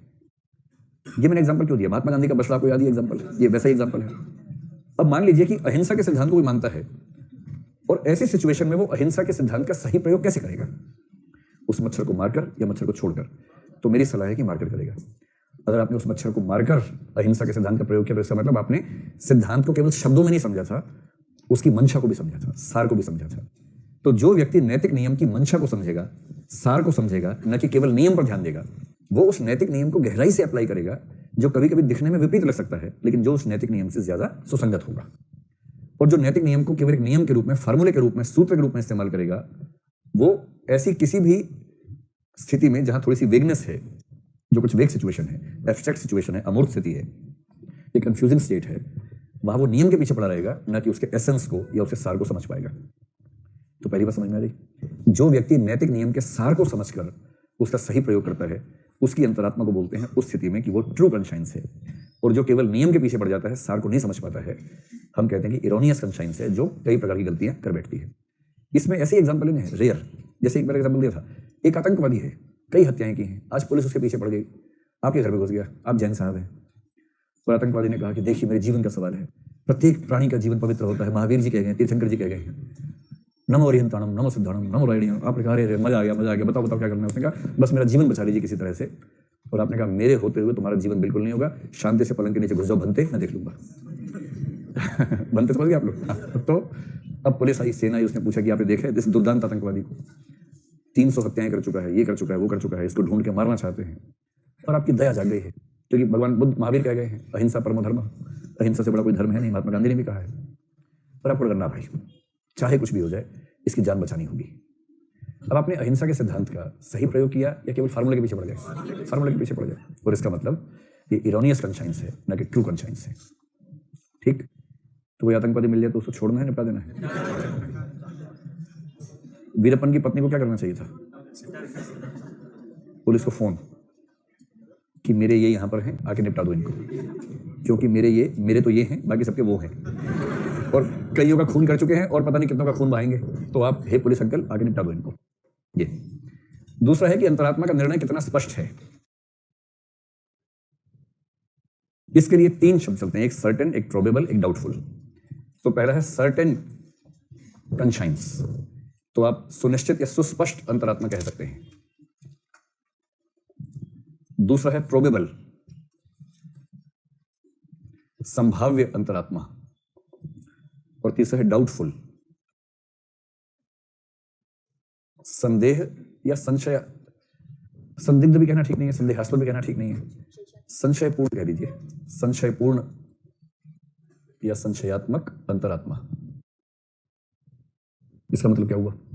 अच्छा, आपकी अंतरात्मा हमेशा क्लियर कट जवाब देती है, कभी कभी कंफ्यूजन में छोड़ देती है, कभी कभी छोड़ देती है कंफ्यूजन में ही, है ना? नहीं छोड़ती कंफ्यूजन में, कभी नहीं छोड़ती है। इसका मतलब वो सिचुएशन आई नहीं अभी तक। तो पहली बात है सर्टेन का मतलब है जब अंतरात्मा सीधा जवाब दे, ये करो ये मत करो, ये नैतिक है ये अनैतिक है, जब ऐसा जवाब दे। 100 और 0 कि ये नैतिक ही है ये अनैतिक ही है, अगर ऐसा जवाब आए तो अंतरात्मा सुस्पष्ट है, एकदम से कंफ्यूजन नहीं है जरा सा भी। ठीक। प्रोबेबल का मतलब है जहां अंतरात्मा एक पक्ष में अच्छा खासा झुकी हुई है, लेकिन तब भी हल्का सा स्कोप छोड़ दे कि भाई देख लो, बाकी हमें तो ठीक लग रहा है ऐसे करके। तो 80-20 टाइप मामला समझ लीजिए कि आप अंतरात्मा से पूछ रहे हैं कि भाई बताओ अंतरात्मा जी, आगे बढ़ूं या पढ़ाई कर लूं, छोड़ दूं? और अंतरात्मा सीधा नहीं बोल रही, कुछ की अंतरात्मा बोलती है सिर्फ पढ़ाई करो, दिल्ली इसलिए नहीं आए हो, सिर्फ पढ़ाई करने के लिए आए हो, बाबूजी को याद करो, माता जी को याद करो, खून पसीना करके भेजा तुम्हें पढ़ाई करने के लिए, और तुम यहीं सब करोगे। अंतरात्मा स्पष्ट है एकदम। फिर आप सोचते हैं चुप रहे, मैं पढ़ाई कर रहा हूँ, बस चुप रहे, ज्यादा बोल मत। कभी कभी क्या अंतरात्मा बोलती है देखो पढ़ने के लिए आए हो, पढ़ाई करनी चाहिए, बाबूजी को याद करो, माता जी को याद करो, लेकिन तुम इंसान भी तो हो भाई, तुम्हारा भी तो यही जीवन है, यही तो उम्र है, लेकिन पढ़ाई करने के लिए आए हो, पढ़ाई करो, बाबूजी का सोचो, माँ जी का सोचो। तो जब माँ जी और बाबूजी ज्यादा आ रहे हो और अपना जीवन कमा रहा हो, या इसका रिवर्स, अपना जीवन बहुत ज्यादा आ रहा है, माँ जी बाबूजी कमा रहे हैं, पढ़ा रहे हैं, ये दोनों स्थितियां क्या हैं? प्रोबेबल कंसाइंस की अंतरात्मा हिंट कर रही है ज्यादा कि ये ज्यादा ठीक है, लेकिन दूसरा पक्ष भी उतना कमजोर नहीं है, इस तरह की स्थिति को बोलते हैं प्रोबेबल कंसाइंस। और सबसे दुर्भाग्य उन लोगों का है जिनकी अंतरात्मा फंसी आधे आधे में, डाउटफुल कंसाइंस, 50-50 एकदम, कि आप अपनी अंतरात्मा से पूछ रहे हैं कि भाई फाइनल बताओ यार, ये या वो, फाइनल बताओ। दोनों तरफ से प्रस्ताव आया हुआ है, आज 13 फरवरी है, कल फाइनल करना होगा, अब ज्यादा समय नहीं है। और अंतरात्मा इतनी उलझाऊ टाइप की है, 1 घंटे पहले बताया कि वो ठीक है, आप खुश हो गए, चलो यार फाइनल तो हुआ। 1 घंटे बाद किसी ने आके 1-2 वाक्य बोल दिया कि वो ठीक है, वो ये नहीं, पागल हो गए हो। आपने उसको तो विदा किया, आपने उसको विदा किया किसी तरह से, उसके बाद खुद लहूलुहान, उसके बाद 1 घंटे अरे यार गलत हो गया, क्या बोला ये वो नहीं ये। तो अंतरात्मा स्पष्ट फैसला करे तो पहला, लगभग स्पष्ट फैसला करे सेकंड से, एकदम उलझाऊ स्थिति में लेके आ जाए तो तीसरी स्थिति है। 3 प्रकार की अंतरात्मा की स्थितियां मानी गई हैं। अंतिम है कि अंतरात्मा कितनी प्रशिक्षित है, कितनी ट्रेंड है। और इसके लिए माना जाता है कि अंतरात्मा के 2 प्रकार मान लेने चाहिए। एक को बोलते हैं एनलाइटन्ड कंसाइंस, प्रबुद्ध अंतरात्मा, एनलाइटन्ड कंसाइंस। ठीक। और जो दूसरे वाला है उसको बोलते हैं इग्नोरेंट, यानी जिसमें इग्नोरेंस ज्यादा हो, इग्नोरेंट कंसाइंस। इग्नोरेंट को आप कह सकते हैं अप्रबुद्ध अंतरात्मा, या उसको बोलिए प्रबुद्ध, इसको बोलिए बुद्ध अंतरात्मा। तो प्रबुद्ध और अप्रबुद्ध अंतरात्मा, देखो प्रबुद्ध अंतरात्मा का मतलब है कि अंतरात्मा ऐसे ही नहीं है। देखो अंतरात्मा तो बच्चों की भी होती है ना, लेकिन जो व्यक्ति चीजों को ठीक से समझेगा, बूझेगा, पढ़ेगा, लिखेगा, डिस्कशन करेगा, करते करते उसकी अंतरात्मा ट्रेंड हो जाएगी। और जिस क्षेत्र में उसको फैसले करने हैं, अगर उसने उस क्षेत्र से संबंधित लगभग हर महत्वपूर्ण चीज को ठीक से पढ़ा, समझा है, गुना है, तो उसकी जो अंतरात्मा है ट्रेंड है, एनलाइटन्ड है। एक समय के बाद एनलाइटन्ड का सिंपल सा मतलब है कि उस व्यक्ति के भीतर मॉरल सेंस डेवलप हो गई है, मॉरल सेंस डेवलप हो गई, एक नैतिक समझदारी विकसित हो गई है, और सिचुएशन को देखते ही खटक से बोल देता है कि ये ठीक है, इसमें कोई खास बात नहीं है, सामान्य बात है। बाकी लोग कुल्हाड़ी फरसा लेके घूम रहे हैं और वो कह रहे हैं इसमें क्या है, सामान्य बात है। इस व्यक्ति को वो मारे जिसने पाप ना किया हो, जो पापी ना हो। तो सुने जाना आपने कि इसको मारो, लेकिन सबसे पहले वो मारे जिसने पाप ना किया हो, जो पापी ना हो, उसके बाद सब पीछे हट जाते हैं। तो जो व्यक्ति इन सब चीजों को समझता है, J.S. मिल ने ऐसे व्यक्ति को बहुत जिक्र किया है, और J.S. मिल कहते हैं कि सबसे अच्छे जजेस वही व्यक्ति हैं, उन्हें से सीखना होगा। और अप्रबुद्ध अंतरात्मा, जिसको हमने ठीक से ट्रेनिंग का मतलब ठीक से पढ़ाई लिखाई नहीं की है, यूं ही ज्ञान देने आ गए हैं, किसी ने किसी मामले में सवाल पूछा, खटाक से फैसला कर लेते हैं। देखिए अभी आप अपनी स्थिति को सोच लीजिएगा, अगर आपके फैसले बहुत खटाक से हो जाते हैं और दूसरा व्यक्ति जो आपका विरोधी ही मान लीजिए, अगर आप उसके पक्ष को समझने में असमर्थ रहते हैं, तो आपकी अंतरात्मा अप्रबुद्ध है, एनलाइटन नहीं है। एनलाइटन कंसाइंस का सिंपल सा सूत्र है, जब आपको अपने प्रतिस्पर्धी या दुश्मन के प्रति भी दया आने लगे, उन मुद्दों पर जहां आप खुद होते तो आप दया चाहते हैं, वहां जब आपका विरोधी आपसे खराब तेवर से बात करे और आप उस समय भी ये समझ पा रहे हो कि ये खराब व्यक्ति नहीं है, इसकी परिस्थिति ऐसी है कि ऐसा करने को बाध्य है, और इसलिए आपको उस पर उतना गुस्सा आ ही नहीं रहा जितना गुस्सा बाकी लोग चाह रहे हैं आपसे कि आपको आ जाए, आपको नहीं आ रहा, क्योंकि आपकी मॉरल सेंस डेवलप्ड है और आपको सीधे सीधे मॉरल इमोरल का फैसला करने की जल्दबाजी नहीं है, आप गहरे पक्षों को देख के विनम्र फैसला करने में समर्थ हो चुके हैं। समझ रहे हैं ये बात? बहुत रोचक बात है। नाथूराम गोडसे ने महात्मा गांधी को गोली मारने से पहले उनके पैर छुए थे। आप उस व्यक्ति की दुविधा को देखिए। वो महात्मा गांधी का बहुत सम्मान भी करता था। वो मानता था कि महात्मा गांधी एक शानदार और महान इंसान है और ऐसा इंसान हजारों सालों में एक बार होता है, वो ये मानता था। और उतनी ही शिद्दत से या उससे ज्यादा शिद्दत से ये भी मानता था कि इनके कुछ फैसलों ने भारत के हिंदू समाज को बहुत नुकसान पहुंचा दिया है और उसको लगता था कि हिंदू समाज की रक्षा करना उसकी जिम्मेदारी है, उसकी और उसके जैसे कई लोगों की जिम्मेदारी है। और उस जिम्मेदारी को निभाने के लिए उसने फैसला किया कि मैं महात्मा गांधी की हत्या करूंगा, पर हत्या करने से पहले उनके पैर छुए। आप इन दुविधाओं का स्तर देखिए क्या होता है कि मुझे आपकी हत्या भी करनी है, पर मैं कैसे भूल जाऊं कि मैं आपके सामने बहुत छोटा हूं, आपके पैर कैसे नहीं छूंगा। तो एनलाइटेंड कॉन्शियस में क्या होता है कि बहुत विरोधी किस्म की चीजें भी ना मर्ज हो जाती हैं, बैलेंस में आ जाती हैं और एक खास अंतर्दृष्टि विकसित होती है, इनसाइट डेवलप हो जाती है, जिसको मैं मॉरल सेंस कह के आपको समझाने का प्रयास कर रहा हूं। बात समझ में आ रही? अब अगर किसी मामले में कॉन्शियस एनलाइटेंड नहीं है, यानी कि इग्नोरेंट है, अप्रबुद्ध है, तो ये अप्रबुद्ध होने की स्थिति दो प्रकार की हो सकती है। एक तो हो सकता है कि आपकी इग्नोरेंस विंसिबल हो और एक हो सकता है कि इनविंसिबल इग्नोरेंस हो। विंसिबल का मतलब होता है जिसे जीता जा सके या जिसे हराया जा सके। मतलब विंसिबल इग्नोरेंस यानी पराजेय अप्रबुद्धता, और एक होती है इनविंसिबल। इनविंसिबल का मतलब जिसको हराया नहीं जा सकता, अपराजेय। अजेय भी हो सकता है, ठीक बात है, अजेय भी हो सकता है। अपराजेय अप्रबुद्धता या अजेय अप्रबुद्धता, ऐसा कुछ भी शब्द इस्तेमाल कर लें। तो जो इग्नोरेंस है किसी मामले में, जैसे मान लीजिए कोई मुझसे पूछे कि भाई सीएए का समर्थन करें या विरोध करें, आप क्या करते हैं? मैं कहूंगा कि मैं अभी इस मामले में इनलाइटेंड नहीं हूं, मैं भी इस मामले में इग्नोरेंट हूं, क्योंकि जितना पढ़ने के बाद इस पर बात करनी चाहिए उतना मैंने पढ़ा नहीं है और बिना पढ़े बकवास करने का फायदा। तो मैं कहूंगा कि मैं इग्नोरेंट हूं, इसलिए मेरी अंतरात्मा स्पष्ट निर्णय देने में असमर्थ है इस समय। पर ये जो अज्ञानता है या अप्रबुद्धता है, ये पराजय है या अपराजय है? पराजय है। अगर मुझे ऐसा संकट आई है, जैसे मेरे सामने को संकट आई नहीं रहा अभी तक, मेरे ऐसे दोस्त ऐसे परिचित है नहीं जो मुझसे हाथ धो के पीछे पड़ जाएंगे, बताओ इसमें अभी क्या राय है, वो दिक्कत नहीं है। मैं बिना राय बनाए काम चला पा रहा हूँ, ह्यूरिस्टिक। जब मैं काम चला पा रहा हूँ तो काम चल रहा है मेरा। लेकिन अगर ऐसी मजबूरी हो जाए कि मुझे किसी ऐसे स्थान पर इस पर अपनी राय देनी ही पड़े जो रिकॉर्ड कर लिया जाएगा, जो बाद में कोट किया जा सकता है कि आपने ऐसा कहा था, तो मैं सिस्टमेटिक प्रोसेसिंग में आ जाऊंगा और फिर मैं उस पर जितना अध्ययन सामग्री उसको ठीक से खंगालूंगा, पढ़ूंगा, रिसर्च करूंगा और उसके बाद उस पर नैतिक या अनैतिक क्या है अपनी राय स्पष्ट कर दूंगा। तो किसी विषय पर मैं नैतिक अनैतिक निर्णय नहीं कर पा रहा क्योंकि मैंने अब तक उस पर पढ़ाई नहीं की है, तो ये विंसिबल इग्नोरेंस है, इसे जीता जा सकता है। और ऐसी स्थिति में क्या करना चाहिए? हमें रिसर्च कर लेनी चाहिए या फैक्ट्स इकट्ठे करने चाहिए, आर्गुमेंट्स देख लेने चाहिए। तो रिसर्च, फैक्ट्स, आर्गुमेंट्स, इनको इकट्ठा करना चाहिए ताकि हमारी एक सुचिंतित राय उस मुद्दे पर बन जाए। और कुछ मुद्दे ऐसे होते हैं जिसपे इग्नोरेंस तो है किंतु वो इनविंसिबल इग्नोरेंस है, जिसे आप किसी भी स्थिति में हरा ही नहीं सकते। जैसे यदि कोई आपसे पूछ ले कि क्या ईश्वर नैतिक है और कहे कि आपको इसके बारे में एक भाषण देना है और उसके बाद 50 विद्वान आपसे सवाल पूछेंगे, ये एक ऐसा मुद्दा है जिस पर आप कितना भी पढ़ लीजिए, आप कंक्लूसिव तरीके से कुछ कह नहीं पाएंगे, क्योंकि तर्कशास्त्र की इतनी समस्याएं पैदा हो जाएंगी। इसमें सुकरात वुकरात का जो ज्ञान बीच में आता है, उसके जो संवाद बीच में आते हैं, डिबेट्स बीच में आती है ना, वो दिमाग को हिला देती है एकदम। तो ईश्वर से जुड़ा कोई प्रश्न है, इस पर हम सब इग्नोरेंट हैं। ईश्वर है या नहीं, हम सब इग्नोरेंट हैं। ईश्वर नैतिक है या नहीं तो बात की बात है, पहले है या नहीं यही नहीं पता है। और मैंने आपसे कई बार कहा, आप कितना भी साबित कर लीजिए, साबित होगा नहीं कि ईश्वर है। और जेएनयू वाले कितना भी ताकत लगा लें, ये साबित नहीं कर पाएंगे कि ईश्वर नहीं है। कुल मिला के एक गप है। आपको अपनी गप प्यारी है, हमें अपनी गप प्यारी है। आप कहो मैं मानता हूं कि ईश्वर है, आपकी गप आपको मुबारक हो। कोई कहे कि मैं मानता हूं ईश्वर नहीं है, तो आप कहिए आपकी गप आपको मुबारक हो। सबकी अपनी अपनी गप है, हैप्पी गप। तो गप मारो, मस्त रहो, दावा नहीं कर सकते। और इसलिए कोई आपसे कहे थोड़ा पढ़ के बताओ, रिसर्च करके बताओ, तथ्य ढूंढो, तर्क ढूंढो और फाइनली बता दो ईश्वर को मानना नैतिक है या नहीं, तुरंत हाथ जोड़ लेना, कीन्ह दूरित दंड प्रणाम हो। उसको कहना कि भाई इस मामले में कितनी भी ताकत लगा के निश्चित राय बन नहीं पाएगी, अंतरात्मा हमेशा संशय में ही रहेगी। ये इनविंसिबल इग्नोरेंस का एग्जाम्पल है। बात स्पष्ट हो गई पूरी तरह से? चलिए, अब अंतरात्मा के बारे में प्रयोग ये जो प्रकार से सारे पढ़ने के बाद अब एक प्रश्न बनता है कि एक सिविल सर्वेंट को इसके प्रयोग में क्या सावधानियां बरतनी चाहिए। तो हेडिंग बनाइए, सिविल सेवक अंतरात्मा का प्रयोग कैसे करे। हाँ, धीरे धीरे रिसर्च करने से, अगर 50-50 है ना, तो कई बार ज्यादा पढ़ने से, चीजों को जानने से क्लैरिटी बढ़ जाती है। एक तरीका ये भी होता है। जैसे दो लोगों में से एक को चुनना है, दोनों बराबर टक्कर दे रहे हैं, रिसर्च कीजिए थोड़ी सी उनके बारे में। रिसर्च से कुछ राज खुलेंगे, फिर मामला 80-20 हो जाएगा। सिविल सेवक अपनी कॉन्शियस का प्रयोग कैसे करे, उसमें क्या सावधानियां बरते, ये प्रश्न है। अंतरात्मा के प्रयोग में सावधानियां।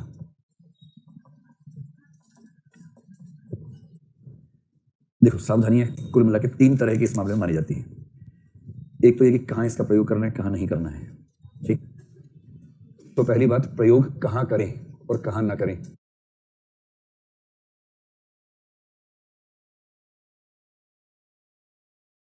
दूसरी बात, प्रयोग कब करें। कहाँ और कब एक जैसा लग रहा है, लेकिन थोड़ा सा अंतर दोनों में आ जाएगा। और तीसरी बात, प्रयोग से पहले अंतरात्मा को कैसा बनाएं। ठीक है, इस 3 में सारी की सारी बातें स्पष्ट हो जाएंगी। देखो, सिविल सर्वेंट को अंतरात्मा का प्रयोग करने का स्कोप बहुत ज्यादा नहीं मिलता है। आमतौर पर हर चीज के नियम लिखे होते हैं, आपको नियमों से ही काम करना होता है। अंतरात्मा का प्रयोग आपको करना है केवल ऐसी जगहों पर, जैसे नंबर 1, जहां घोषित रूप से विवेकाधीन शक्ति दी गई हो, डिस्क्रिशन दी गई हो, घोषित रूप से डिस्क्रिशन दी गई हो। यहां तो करना ही पड़ता है अंतरात्मा का प्रयोग। जैसे मान लीजिए आप नए नए सिविल सर्वेंट बने हैं। सिविल सर्वेंट बनने में मजा ये कि आप पहले दिन से अपने ऑफिस के मुखिया बन जाते हैं, एकदम बॉस बन के जाएंगे पहले दिन। और वहां 10, 20, 25, 50 लोग sir sir sir sir, madam sir, madam sir, madam sir करके बोलते हैं। लड़कियों को बोलते हैं मैडम सर या केवल सर। मैडम का रिवाज नहीं है। मैडम का मतलब सर की पत्नी। इससे कोई महिला अगर खुद बॉस बन गया तो बोलते हैं मैडम सर या सिर्फ सर, और वो सर के हस्बैंड सर, ऐसे। इस बात से आपको अच्छा लगा, खराब लगा? खराब है, बुरी बात है, लेकिन चलता वैसे ही प्रशासन में। हाँ, ऐसे जनाब जनाब, वहाँ जनाब चलता है, जनाब। पुलिस वाले जनाब बोलते ज़्यादा। तो पहली स्थिति ये सोच के देखिए कि डिस्कशन क्या है। जैसे मान लीजिए आप बॉस बन गए, ऑफिस के रूल्स होते हैं, रूल्स आपने पढ़े और उसमें लिखा हुआ है यदि कोई आपका मातहत कर्मचारी छुट्टी मांगे सीएल, तो सीएल को स्वीकार करने या अस्वीकार करने का अधिकार ऑफिस के प्रमुख के पास होगा। और फिर लिखा यदि कोई ईएल मांगे तो ईएल को सैंक्शन करना है या नहीं करना है, इसका अधिकार इस अधिकारी के पास होगा। वो सब लिखे हुए रूल्स लिखे हुए हैं। और मान लीजिए उस रूल्स के तहत एक प्रसंग में लिखा हुआ है कि आपके सबऑर्डिनेट्स की ईएल सैंक्शन करने का अधिकार आपके पास है, और किसी ने आपके पास भेजा कि मुझे अर्जित अवकाश चाहिए इस तारीख से इस तारीख तक, कुल 20 दिनों का अर्जित अवकाश चाहिए। अब नियम में साफ साफ लिखा है कि ये आपकी डिस्क्रिशन है, आप चाहें तो दें, चाहें तो ना दें। अब क्योंकि डिस्क्रिशन है तो अंततः इसमें आपकी अंतरात्मा ही काम करेगी। आपको महसूस करना होगा कि ये व्यक्ति छुट्टी का प्रयोग ठीक वजह से मांग रहा है या गलत तरीके से मांग रहा है। उस समय ऑफिस का काम कितना होगा, उतना काम आराम से हो पाएगा या नहीं हो पाएगा। कहीं ऐसा ना हो कि उसे छुट्टी दे दूं, उसके बाद 3 लोग और मांगे, ऑफिस का काम फंस जाए। अंततः आपको अपनी समझ से जो लगे आप वो फैसला करेंगे और उसकी अवकाश को स्वीकार या अस्वीकार कर सकते हैं। इस पर कभी कोई आपसे सवाल नहीं पूछेगा आपने ऐसा क्यों किया, क्योंकि ये घोषित रूप से आपकी डिस्क्रिप्शन है। हाँ, इससे आपके संबंध खराब हो सकते हैं। आपका जूनियर कह सकता है कि सर आपने उसको छुट्टी दे दी थी, मुझे ही नहीं देते हैं, मुझसे ही अपना जाते हैं। इसका प्रयोग भी रीजनेबल तरीके से करना चाहिए। जहां डिस्क्रिप्शन दी हो वहां भी कोशिश कीजिए कि रीजनेबल तरीके से ही करें। यदि आप किसी को हाँ बोल रहे हैं, किसी को ना बोल रहे हैं, तो दोनों स्थितियों में आपके पास पर्याप्त कारण होने चाहिए। आप समझा सकें कि भाई तुझे नहीं इसलिए बोल रहा हूं क्योंकि इसके पीछे ये वजह है, अगर ये वजह ना होती तो मैं तुझे भी हाँ ही कहता। ठीक। दूसरी स्थिति है वो डिस्कशन जो घोषित रूप से नहीं है किंतु डिस्कशन बन जाती है। उसे प्रशासन में कहते हैं ग्रे एरिया। और ग्रे एरिया के लिए आप कह सकते हैं ऐसा कोई क्षेत्र जहां अस्पष्टता हो। अस्पष्ट क्षेत्र यानी जहां क्लियर नहीं है कि नियम क्या है, कानून क्या है, जहां कोई कानून, संविधान, कानून, नियम या विनियम आपकी मदद कर नहीं पा रहा। और मैंने आपसे पहले कहा था कि जहां संविधान हेल्प ना करे, कानून हेल्प ना करे, रूल्स हेल्प ना करें, रेगुलेशंस हेल्प ना करें, प्रेसिडेंट्स हेल्प ना करें, वहां एक ही रास्ता बचता है, अपनी अंतरात्मा। तो अंतरात्मा वहीं आएगी जहां डिस्क्रिप्शन होगी या जहां ग्रे एरिया होगा। ग्रे एरिया कहां कहां होता है? पहला हो सकता है कोई नई स्थिति आ गई है जो स्थिति आज तक आई ही नहीं थी। ऐसी स्थिति जो आज तक आई ही नहीं, अचानक सामने आ गई। अब इस स्थिति में क्या फैसला किया जाए, ये कौन तय करेगा? जैसे एक एग्जांपल लेके चलिए कि जिस समय भारत में पहली बार HIV का ज्ञान होना शुरू हुआ कि एक बीमारी हो सकती है किसी को, तभी नैतिक दुविधा सरकार में लंबे समय तक रही कि HIV ग्रस्त सरकारी कर्मियों के साथ हमारा व्यवहार क्या होना चाहिए और निजता के अधिकार में और जीवन के अधिकार में हम कैसे बैलेंस करें। सुप्रीम कोर्ट का एक डिसीजन है बड़ा अच्छा सा। सुप्रीम कोर्ट के कुछ केसेस आप पढ़ेंगे ना, तो उसमें जो पार्टीज होती है उनका नाम X और Y लिखा होता है जानबूझ के, जहां उनको निजता मेंटेन करनी होती है, तो उन केसेस में भी उनका नाम XY कर देते हैं। तो वो जो केस है वो मिस्टर X और मिस Y का केस है। केस ये है कि हिमाचल प्रदेश या उत्तराखंड में एक सरकारी कर्मचारी था जिसको अपने ऑफिस के किसी दूसरे व्यक्ति के इलाज के लिए भेजा गया चेन्नई। उसकी तबीयत खराब थी, संकट में था, उसको लेके जाना है इलाज करवाने के लिए, उसको भेजा गया, साथ में गया, उसका इलाज करवाने लगा। जब इलाज हो रहा था तो डॉक्टर्स ने कहा कि ब्लड की जरूरत पड़ेगी, क्या आप ब्लड देंगे? तो उसने कहा मैं जरूर दूंगा, ब्लड मैं हटा करता हूँ, इसलिए ब्लड दे सकूँ उसके लिए। तो उसका टेस्ट हुआ और टेस्ट में निकला HIV पॉजिटिव। अब संकट हो गया कि जो व्यक्ति साथ में आया था वो तो HIV पॉजिटिव है, उसका ब्लड कैसे ले? तो नहीं लिया। बातचीत में पता लगा कि उस व्यक्ति का विवाह होने वाला है जो एचआईवी पॉजिटिव है, उसके बारे में।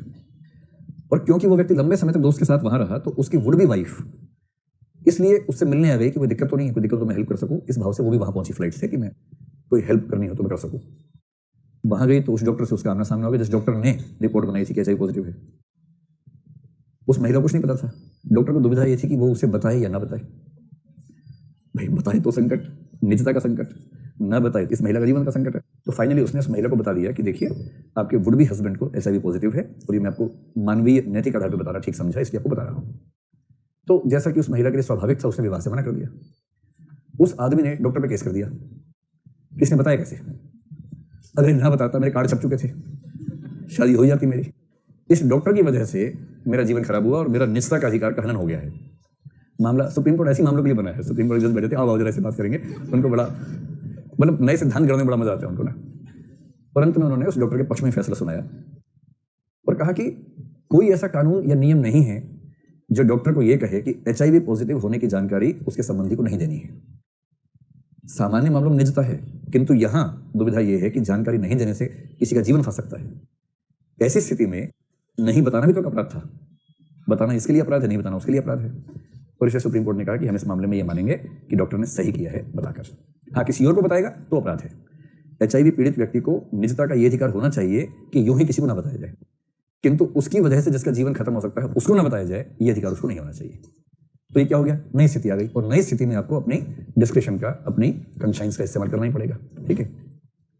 दूसरा क्या हो सकता है? दूसरा कोई ऐसी स्थिति जिसका स्पष्ट उल्लेख कहीं कानून या नियम में नहीं है। नई स्थिति नहीं है, ऐसा होता रहता है, किंतु उसका स्पष्ट उल्लेख नहीं है कहीं भी, तो बीच का छोटा सा एरिया है तो उसमें लोग अपने हिसाब से कर लेते हैं। ऐसी कोई स्थिति है।